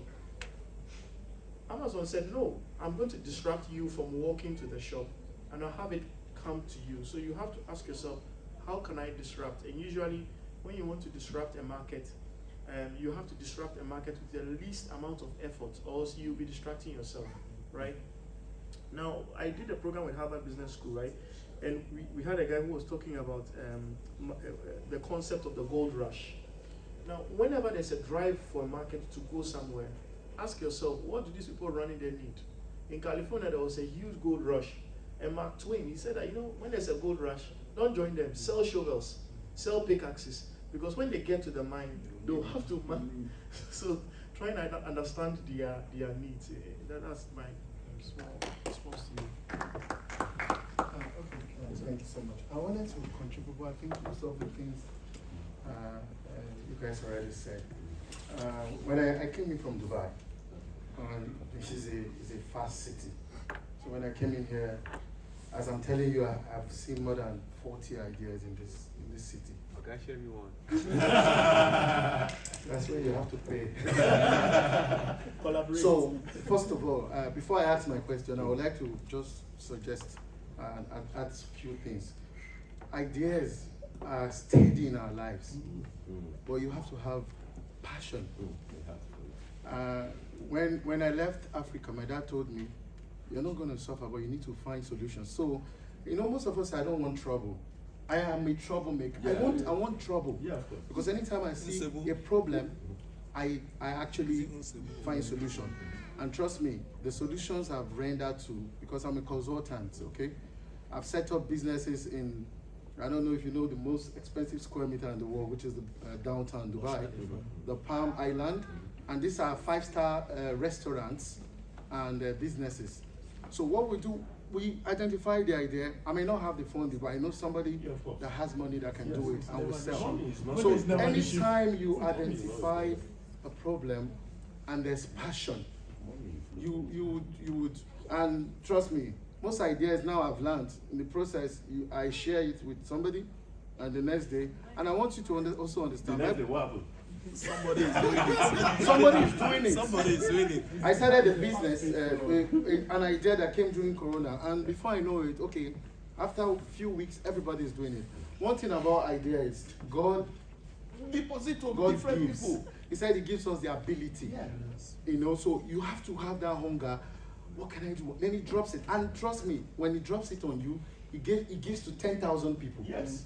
But the next thing is now the work. How do you move? Move it forward. How do you make this idea happen? Okay, so I stopped sharing ideas. I have a lot here, but before, even there's some companies that have been calling since I came in. I need to sign non-disclosure agreement because most times I have idea is the only person I feel so safe here talking to is Mr. Shehu. At least I've not had it out. But the truth is, when you ask, you have passion for something, you see a problem and you like, here there's a lot of problem from where I'm coming from. And also research. Idea is knowledge. It's an investment, like we were talking about networking. Networking is an investment. Yes, sir. Like at this my level, I don't waste my time. I know he's been begging me to come for this event. I don't waste my time because time is also a lot of money. Yeah. I travel. Last week I traveled to Dubai for the crypto world. This thing, So if you see networking as an investment, then you can do research, and then you be deliberate and intentional. Yes. Okay, so that's all I just want to say. I want to ask a question. Yes, sir. After all this, you want to ask us? Yeah, because I'm new here. I'm new, sincerely. When he was making presentation, this place is so blessed. And I feel it's so blessed because there's a lot of lack of knowledge. When you go where there's less knowledge, you become, you see. So I'm not saying like people here, but from where I'm coming from. But when I go online, I realize everything I need is there. If you search now, how do I fix my furniture? Bam! A site will come up, and you make booking. But what I've noticed that nothing here is scalable. I order from Spice of Asia. They will tell me they will deliver in 2 days for 20 minutes drive. That's where Amazon is making money. Yeah, but Amazon is just a delivery company, logistics. Yeah, but they're overwhelmed. Because Spice of Asia. Now we have to buy things from. So my question is, how do we deal? Because I started doing research, and I noticed the turnaround time here is zero, poor. The labor challenge. The cost of manpower here is too expensive, and I think it's one of the discouragement for SMEs. So everybody wants to work in an oil company, and I always tell myself, if you make your money, if you retire from your job, for the next 2 years you don't do anything. If you can't sustain yourself with the bills, then you're a poor man, averagely. So now the challenge is, how do we have this freedom? Number one is, you guys that do business, how do you manage manpower? Secondly, most of the people that have ideas here, they don't have the resources. and there's a lot of restrictions with, oh, okay, if you're under this sponsorship, you can't get this one. If you're how do you manage with funding? And thirdly is, I said issues, manpower and the labor force. And the other one is, when you have an opportunity in this place, who do you talk to? Because you guys have been talking about networking. I've been in a couple of, and I felt it's just a time waster. I spoke to, what's her name? The lady that was running the E-something, E30, that I've now changed to Business Gateway. You know, it's been like, we've been having online because I couldn't make it. The challenge is, there's a lot of ideas. How do you move from this point A to point B? Because everything we've said here is a serious motivator. But how do we do the works? If you have come to me now, I'll give you a lot, but you need to confirm, give you the assurance that, okay, this is the idea. I have one that I know in the next couple of months is going to blow the whole world. I don't know if you understand what I'm saying. So how do we move from step 1 to step 2? How do we empower those that have this idea? If you're a working class, how do we come together and sponsor an idea and have everybody have their MOU and make their money? So these are my questions. Thank you so much. Yeah, the first one, you talked about manpower. You must be ready to collaborate. You see, you know, you must be ready to collaborate. There are people that have companies that can do what you want. That's why we notice that Americans will leave America and go all the way to China and use their labor. That's if you want to produce stuff. So it will depend on what your idea is. For example, I collaborated with somebody that has a factory. I did not build a factory from scratch. You don't need to build a factory from. So you need to take that away from you and think, here, if it is logistics, if you plan your thing well, there are people that have, what do they call it, facilities that you can use, and you will lease the vehicles. All those Amazon vehicles you are seeing, they are all on lease. They did not buy anything. We are in the age where you don't need to own those things. Where we're coming from, yeah, you need to buy, pay cash. You don't need to. Yeah, and that's what I'm talking about, collaboration. That person has a service that you need, you collaborate with him. He will give you better rates. You get what I mean? Yes, sorry, sir. Maybe I will structure the question. Okay. Okay, where I'm coming from, there is space. Well, I mean the turnaround time. Like I said, everything we need is here, but there's turnaround time. Like, okay, I came here. When I wanted to furnish my office, I had to buy a furniture, one chair like that. You have to bend. So I learned fixing furniture in UK, which is a time waster for me. Then I called the company, and they told me they'll come in 3 days. You are even lucky. 3 days. Yes, sir. 2 weeks. And the 3 days is because I think the guy lives around Portletting. And I'm like, okay, where do you stay? He said, if you stay in Portletting, why can't you just come? So what I'm talking about is, in Dubai, for example, there's labor. There's a lot of labor. When I started African Marketplace, when I came into the market, the turnaround time was 3 days. I moved it to 1 day, and I moved it for per hour. Like if you buy an apartment, because there was labor. Here, everybody's a big man. I don't understand, you know. So that's how the market. So I'm asking, if we can fix this problem of turnaround. I covered my hair because I can't. If I open it, you see. I barb every 2 weeks. But anytime I'm in Aberdeen, I stay 1 month. You know why? Any salon I go, I queue for 3 hours, 2 hours. Yeah. So I'm talking of the turnaround time. It's not like this. We have all these businesses. Those are problems you have identified. For example, and like you said, at times I tell people, before you go and start writing CV to Mobile, see what you have just said. Just get 1 or 2 chairs in those barbing shops. If you know how to cut hair from Nigeria, cut hair. Don't feel that, oh, me, I came to UK to come and cut hair. Do you know how much? Sorry. You know that I cannot, you know, so it is, I agree with what you're saying. It's also like in my research, I noticed the environment is not so enabling. It's a policy. Yes. For you to before now, the guys that did those things were the guys from EU.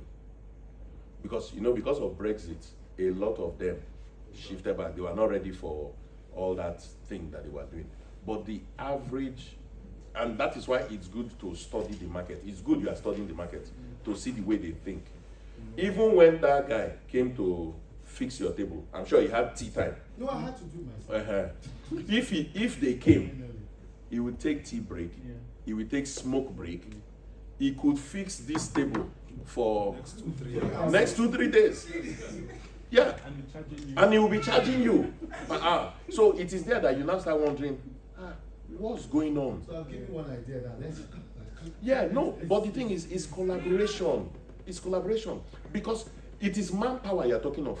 We should be able to sit down together and say, this guy wants to set up X, Y, and Z, and we need maybe 10 people to start. Do you know when you even want to fix things in your house, plumbing and all that, you are begging those plumbers? They're consultants. They're consultants. They are big men. And what do? They just put one thing on, what's this, Gumtree. They don't promote it. They are not, these are things that they don't spend money on. But you need the service. And if you need them, you will sweat. When he comes, he will just look at you, cage you. Where is the job? You look at the job. He will give you the bill. If he sees you, maybe for example, he bills you £250. You start saying, brother, can you not do it for £100? It's not coming back. He's not coming back. I have a friend in church. The way you are talking is the way we have been begging him.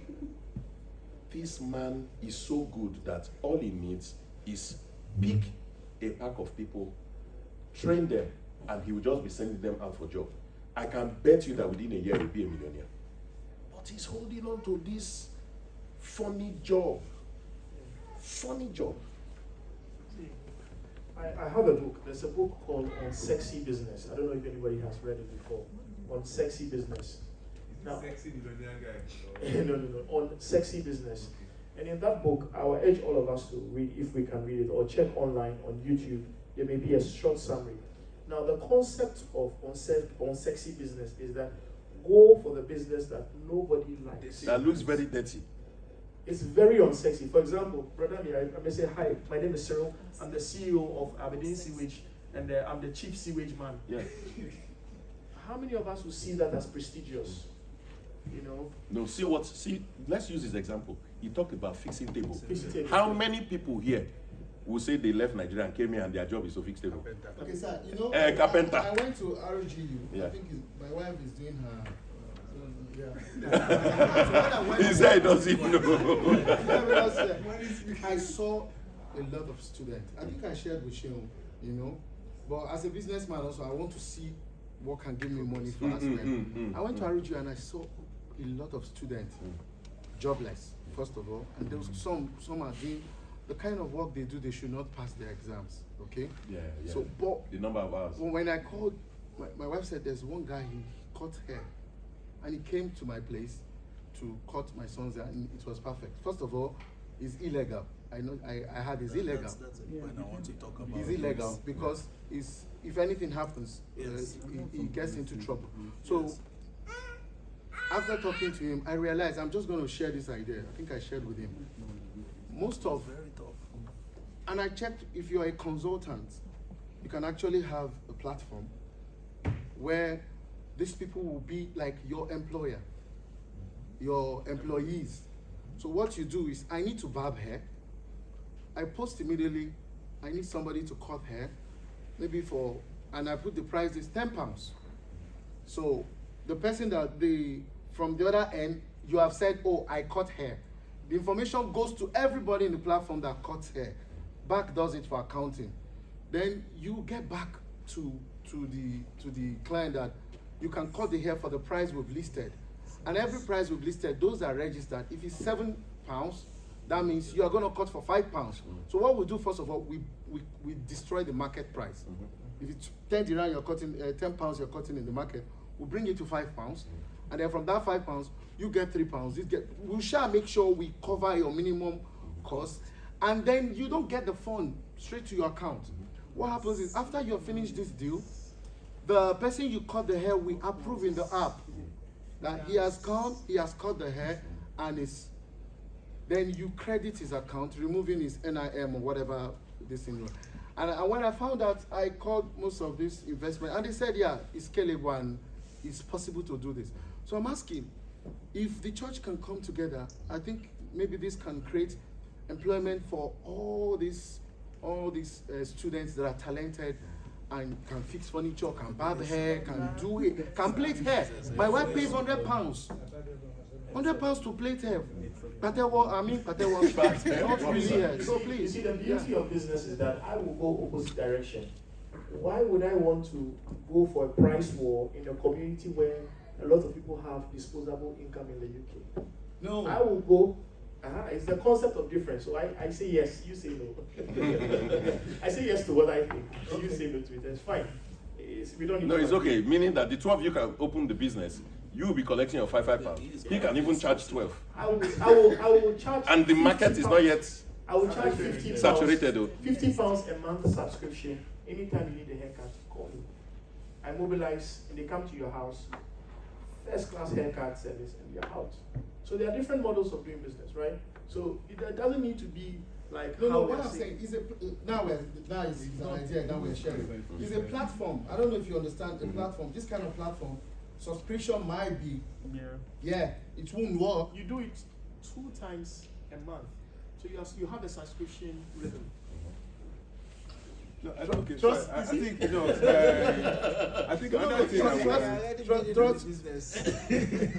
Trust me, Sla, we're talking about it. Trust me, it's something. It's not like something I'm just sharing. It's something we've done research. Like one of the ideas yesterday, I shared in the group. I told him to share. I think he didn't share of educational app. I don't know for most of you in SLM. Okay. Yeah. There's some businesses. I'm just telling you about Aberdeen. This concept will not work in the UK, in London, because from here to here, there's a salon. From here to here, some salons are opening without customers. So I'm just talking about this market. Of course. You understand? Why are they open without customers? Why? In the UK, because the supply is more than demand. No, down south. There's so much supply in London, demand and but supply. in Aberdeen, there's so much demand without supply. Look at the places you take your kids to. Do you know every 3 months I take my kids to Dubai just to go and do this thing, because the market is not here. So if we can even have this kind of FOL hall like 5 times and pimp it, kids will play and will make millions. So I'm just trying to tell you that I'm giving you the second idea. There's so much in this city, so much. I see where you're coming from. You're coming from a very fast-paced, busy place. But the thing with the UK is the UK employment law is very stiff and very tight. And the thing about modern day slavery is it's very, very much, they ham on it here. So most of the things that they do outside, maybe in Dubai, might not fly here. But in terms of manpower, I know one of the things that work, because like for students now, it's illegal for them to work more than 20 hours per week during term time. So you might not have as much manpower. And Aberdeen is the city that is transient, it's got students here and there, and people who are not on long-term visas. So that's questionable. But for me, what I've been using, for like the Edu app you talked about, what can work is using virtual assistants, signing up to virtual assistants, or creating a platform for virtual assistants where people can work from their home and answer queries and do services. That's easier, that's more cost-effective than you looking for, and that's for a service where that works. If it cannot work, then you might not be able to. It's not a market here. See, now we are all discussing. It's not a market here. With what you're saying now, apparently, like when I came in, I had to do all my research, find out the legality about students working. What are they supposed to remit? What gives them? Because if I'm going to manage them as a consultant, everyone has to work a particular according to the law. And the system is going to register how many times you have subscribed with the website, the app, and how many times you work within that space. So even when you go to a customer, after the ticking of the completed, we know how many hours you work. So this is covered. I'm saying from the system part, is the system is going to cover all those parts. But what I'm saying is, this idea, this is just one of them. If this idea is, we can come together, put it out. We're going to put most of our people out of. Yeah, I think it's starting one at a time. The other one you talked about is we will. Yeah, this would be my last. This should be my last comment. You see the one you talked about. The one you. You know, when we are talking about the labor thing, as much as we know that yes, it is against the law. You know, you said something. There are times when you need to do certain things where it's risky. You know, I'm not saying go and steal. I did not say go and steal. I'm saying if the way you will start will be, you will get people and they will go to people's houses and give a good cut for a discounted price. People will do it and they will keep quiet. You get what I mean? Yes, but they're going to be legalized because you're going to work under a consultant. That will be, that's your own problem. I'm talking of, because the only way the information can go out is if somebody leaks it and says, oh, this guy is doing X, Y, and Z. And then it's no more you get business because see, I get what you're saying. What I'm saying is a lot of businesses started from Claro. I get sure. Yeah. As in, the beginning was not what you say was legal. But they knew that they had to make it legal. So their eyes were, we need to make this thing legal. This is to at least gather some cash and even understand the market, because you might have been thinking one way. When you start it, you now say, this way actually does not work. Yeah, so this is the way I can use to scale up. Yeah, but where I'm coming from, we try not to do legal businesses because the fines. Yeah, they don't give fine. You open company with £12. In Dubai, you open company with 30,000-40,000 pounds. They will slap you. You understand? So I understand what you're saying. Well, can we clap for ourselves? Can we clap for ourselves? Honestly, I don't know whether you're like me that I'm happy tonight. I'm so happy. A lot of frictions, a lot of bubbling ideas has come to our mind. I scanned around, I saw our paper full of ideas. There's going to be part 2 of this stuff, and I think we discussed about bringing KPMG, am I right?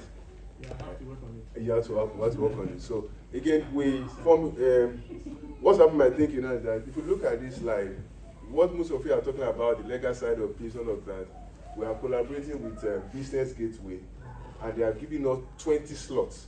So they are the people that normally work on business, am I right? They work on business. So we are not empowered to talk about the corporate law, all of that. So Business Gateway, we help you. They even have as application to people that fund business. So we are collaborating with them. We had an event with them, the elevator event. That's innovation is simple. So the part 2 was for us to now bring our ideas, and they will now talk about, it's not about bringing ideas, for us to tell us, oh, if you want to start business, this is how to go. Federal Federation of Small Businesses, all of those agencies that are meant, all of that, and sometimes they fund ideas. But painfully, we only have 19 slots because I've just number 1 slot. So, and if we don't have up to 20, we will cancel the event. Because now we're going to their place, we're going to Elevation Hub. So if you are interested, please see me after this stuff. Please can you move the slide so that we can end it. So please, I'm happy about what's happening tonight, and please, I just want to run. If I will be happy, is that we should come with not only ideas alone. See, okay, now we also try to find that business analysis is also the one reigning now somehow, and we're able to collaborate with Coven Works, and they are going to train 100 people. So it's not the program is 8 weeks, 6 weeks online, but the other 3 weeks will be hackathon here. So they are coming all the way from I think England or maybe US. So please, I think the links also is on our LinkedIn. Go and register. My own is just to front on their behalf. Please, next slide. Next slide.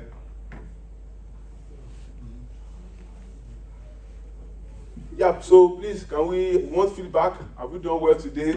Please, feedback, please feed that for us. What do you feel we should do next? Today is to cause a spark. sir, I'll come and stay in your house. We discuss this here. Yeah, please let's do something with our, with our ideas.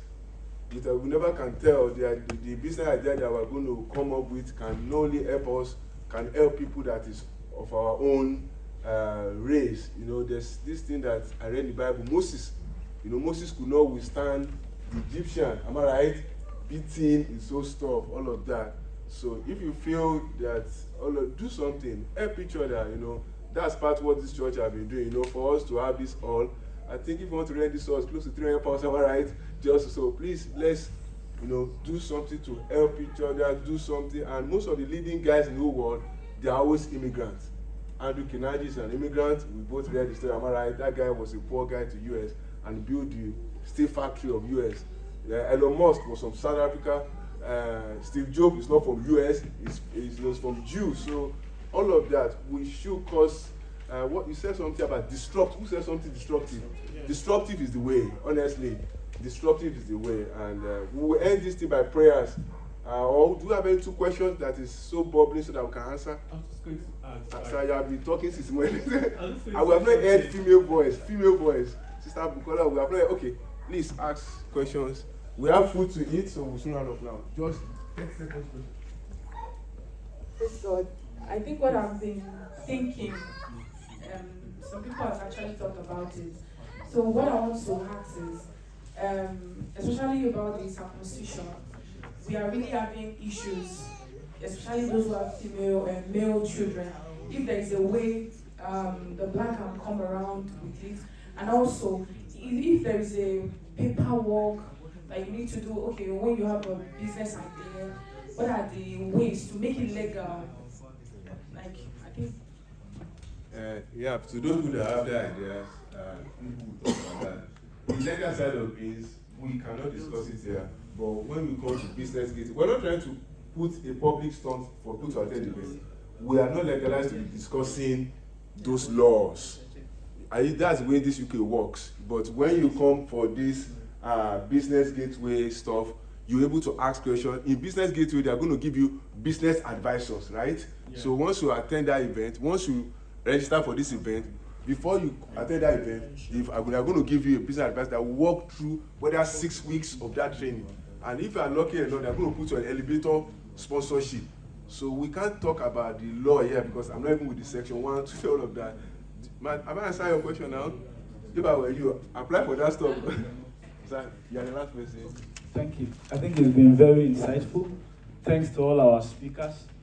As a fallout of this session, I was just thinking, is it possible that we have something like an idea hub or an idea incubator?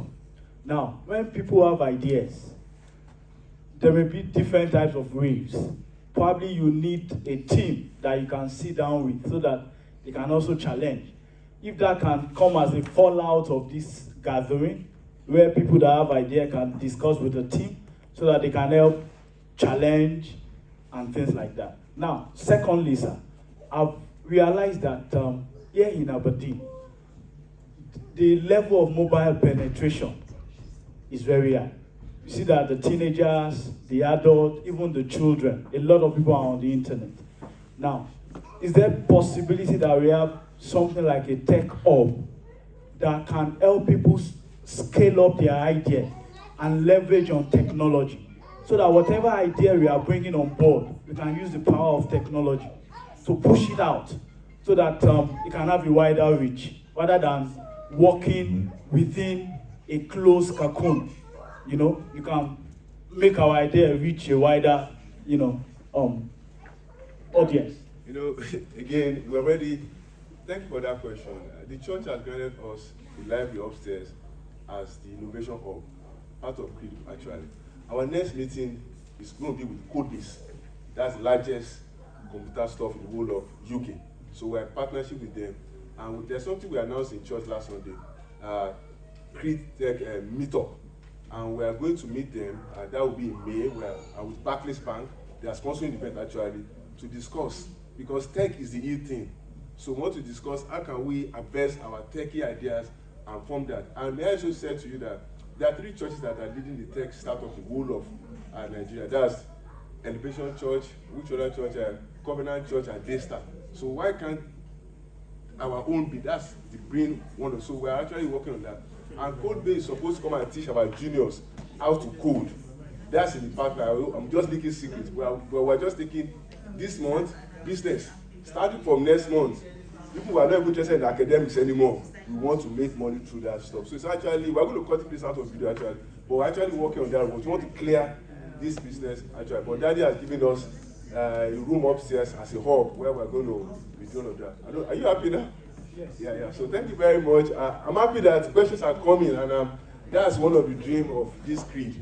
Should be a place where less than 20 people meet, discuss what is happening to them, and change the whole world, not a city. Because what Steve Jobs said, he said, change the whole world. The guy is dead now, he's still changing all of us. So we are going to end it with prayer. That's our supreme being who owns us idea. I want us to stand up. Let's pray for ourselves. Let's pray for this meeting that God will bring increase to it. Brother Siri will lead us in prayer. Let's pray that we will not just, one thing I hate is just to talk. I like to do things. Faith works, am I right? But some of us are like this guy in the Bible. What's his name now? He said, only if I can see Thomas, sometimes Thomas is thinking. So if you want to make us happy, because we're going to have another second meeting about business, maybe that will be April. April. What have we achieved with this 2 hours meeting? Could it work if we just come and go back? What do you learn? What's the talk? Could it work that way? I'm sorry, my friend. So please, we want to see, and that's why we have to pray first, and we have to beg all of us to do something. And that's why the feedback stuff, we're going to contact everyone back. Am I right? If you need help, we link you to all of our people who have been there. We have a lot of people who have been here, have done business for years. Some of them are supposed to be here tonight. Sister BC, who owned Ripple Print, and Pastor Will, who also, sir. Round of applause for him. So we'll just close our eyes and pray. The Bible says that, David says in the book of Psalms, he says that word is a lamp unto my feet and a light unto my path.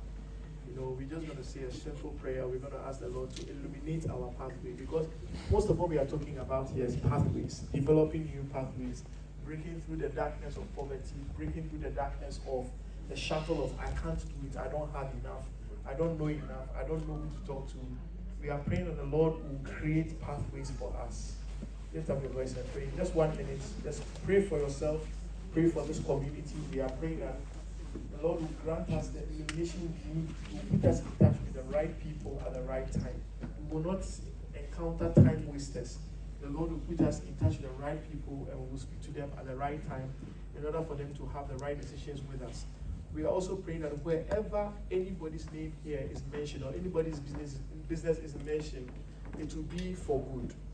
We are praying that the Lord will speak on our behalf wherever we have limitations. He will open up doors wherever doors are shut, in the name of Jesus. Father, we give you praise tonight. Indeed, our Heavenly Father, we thank you for your grace and your mercy.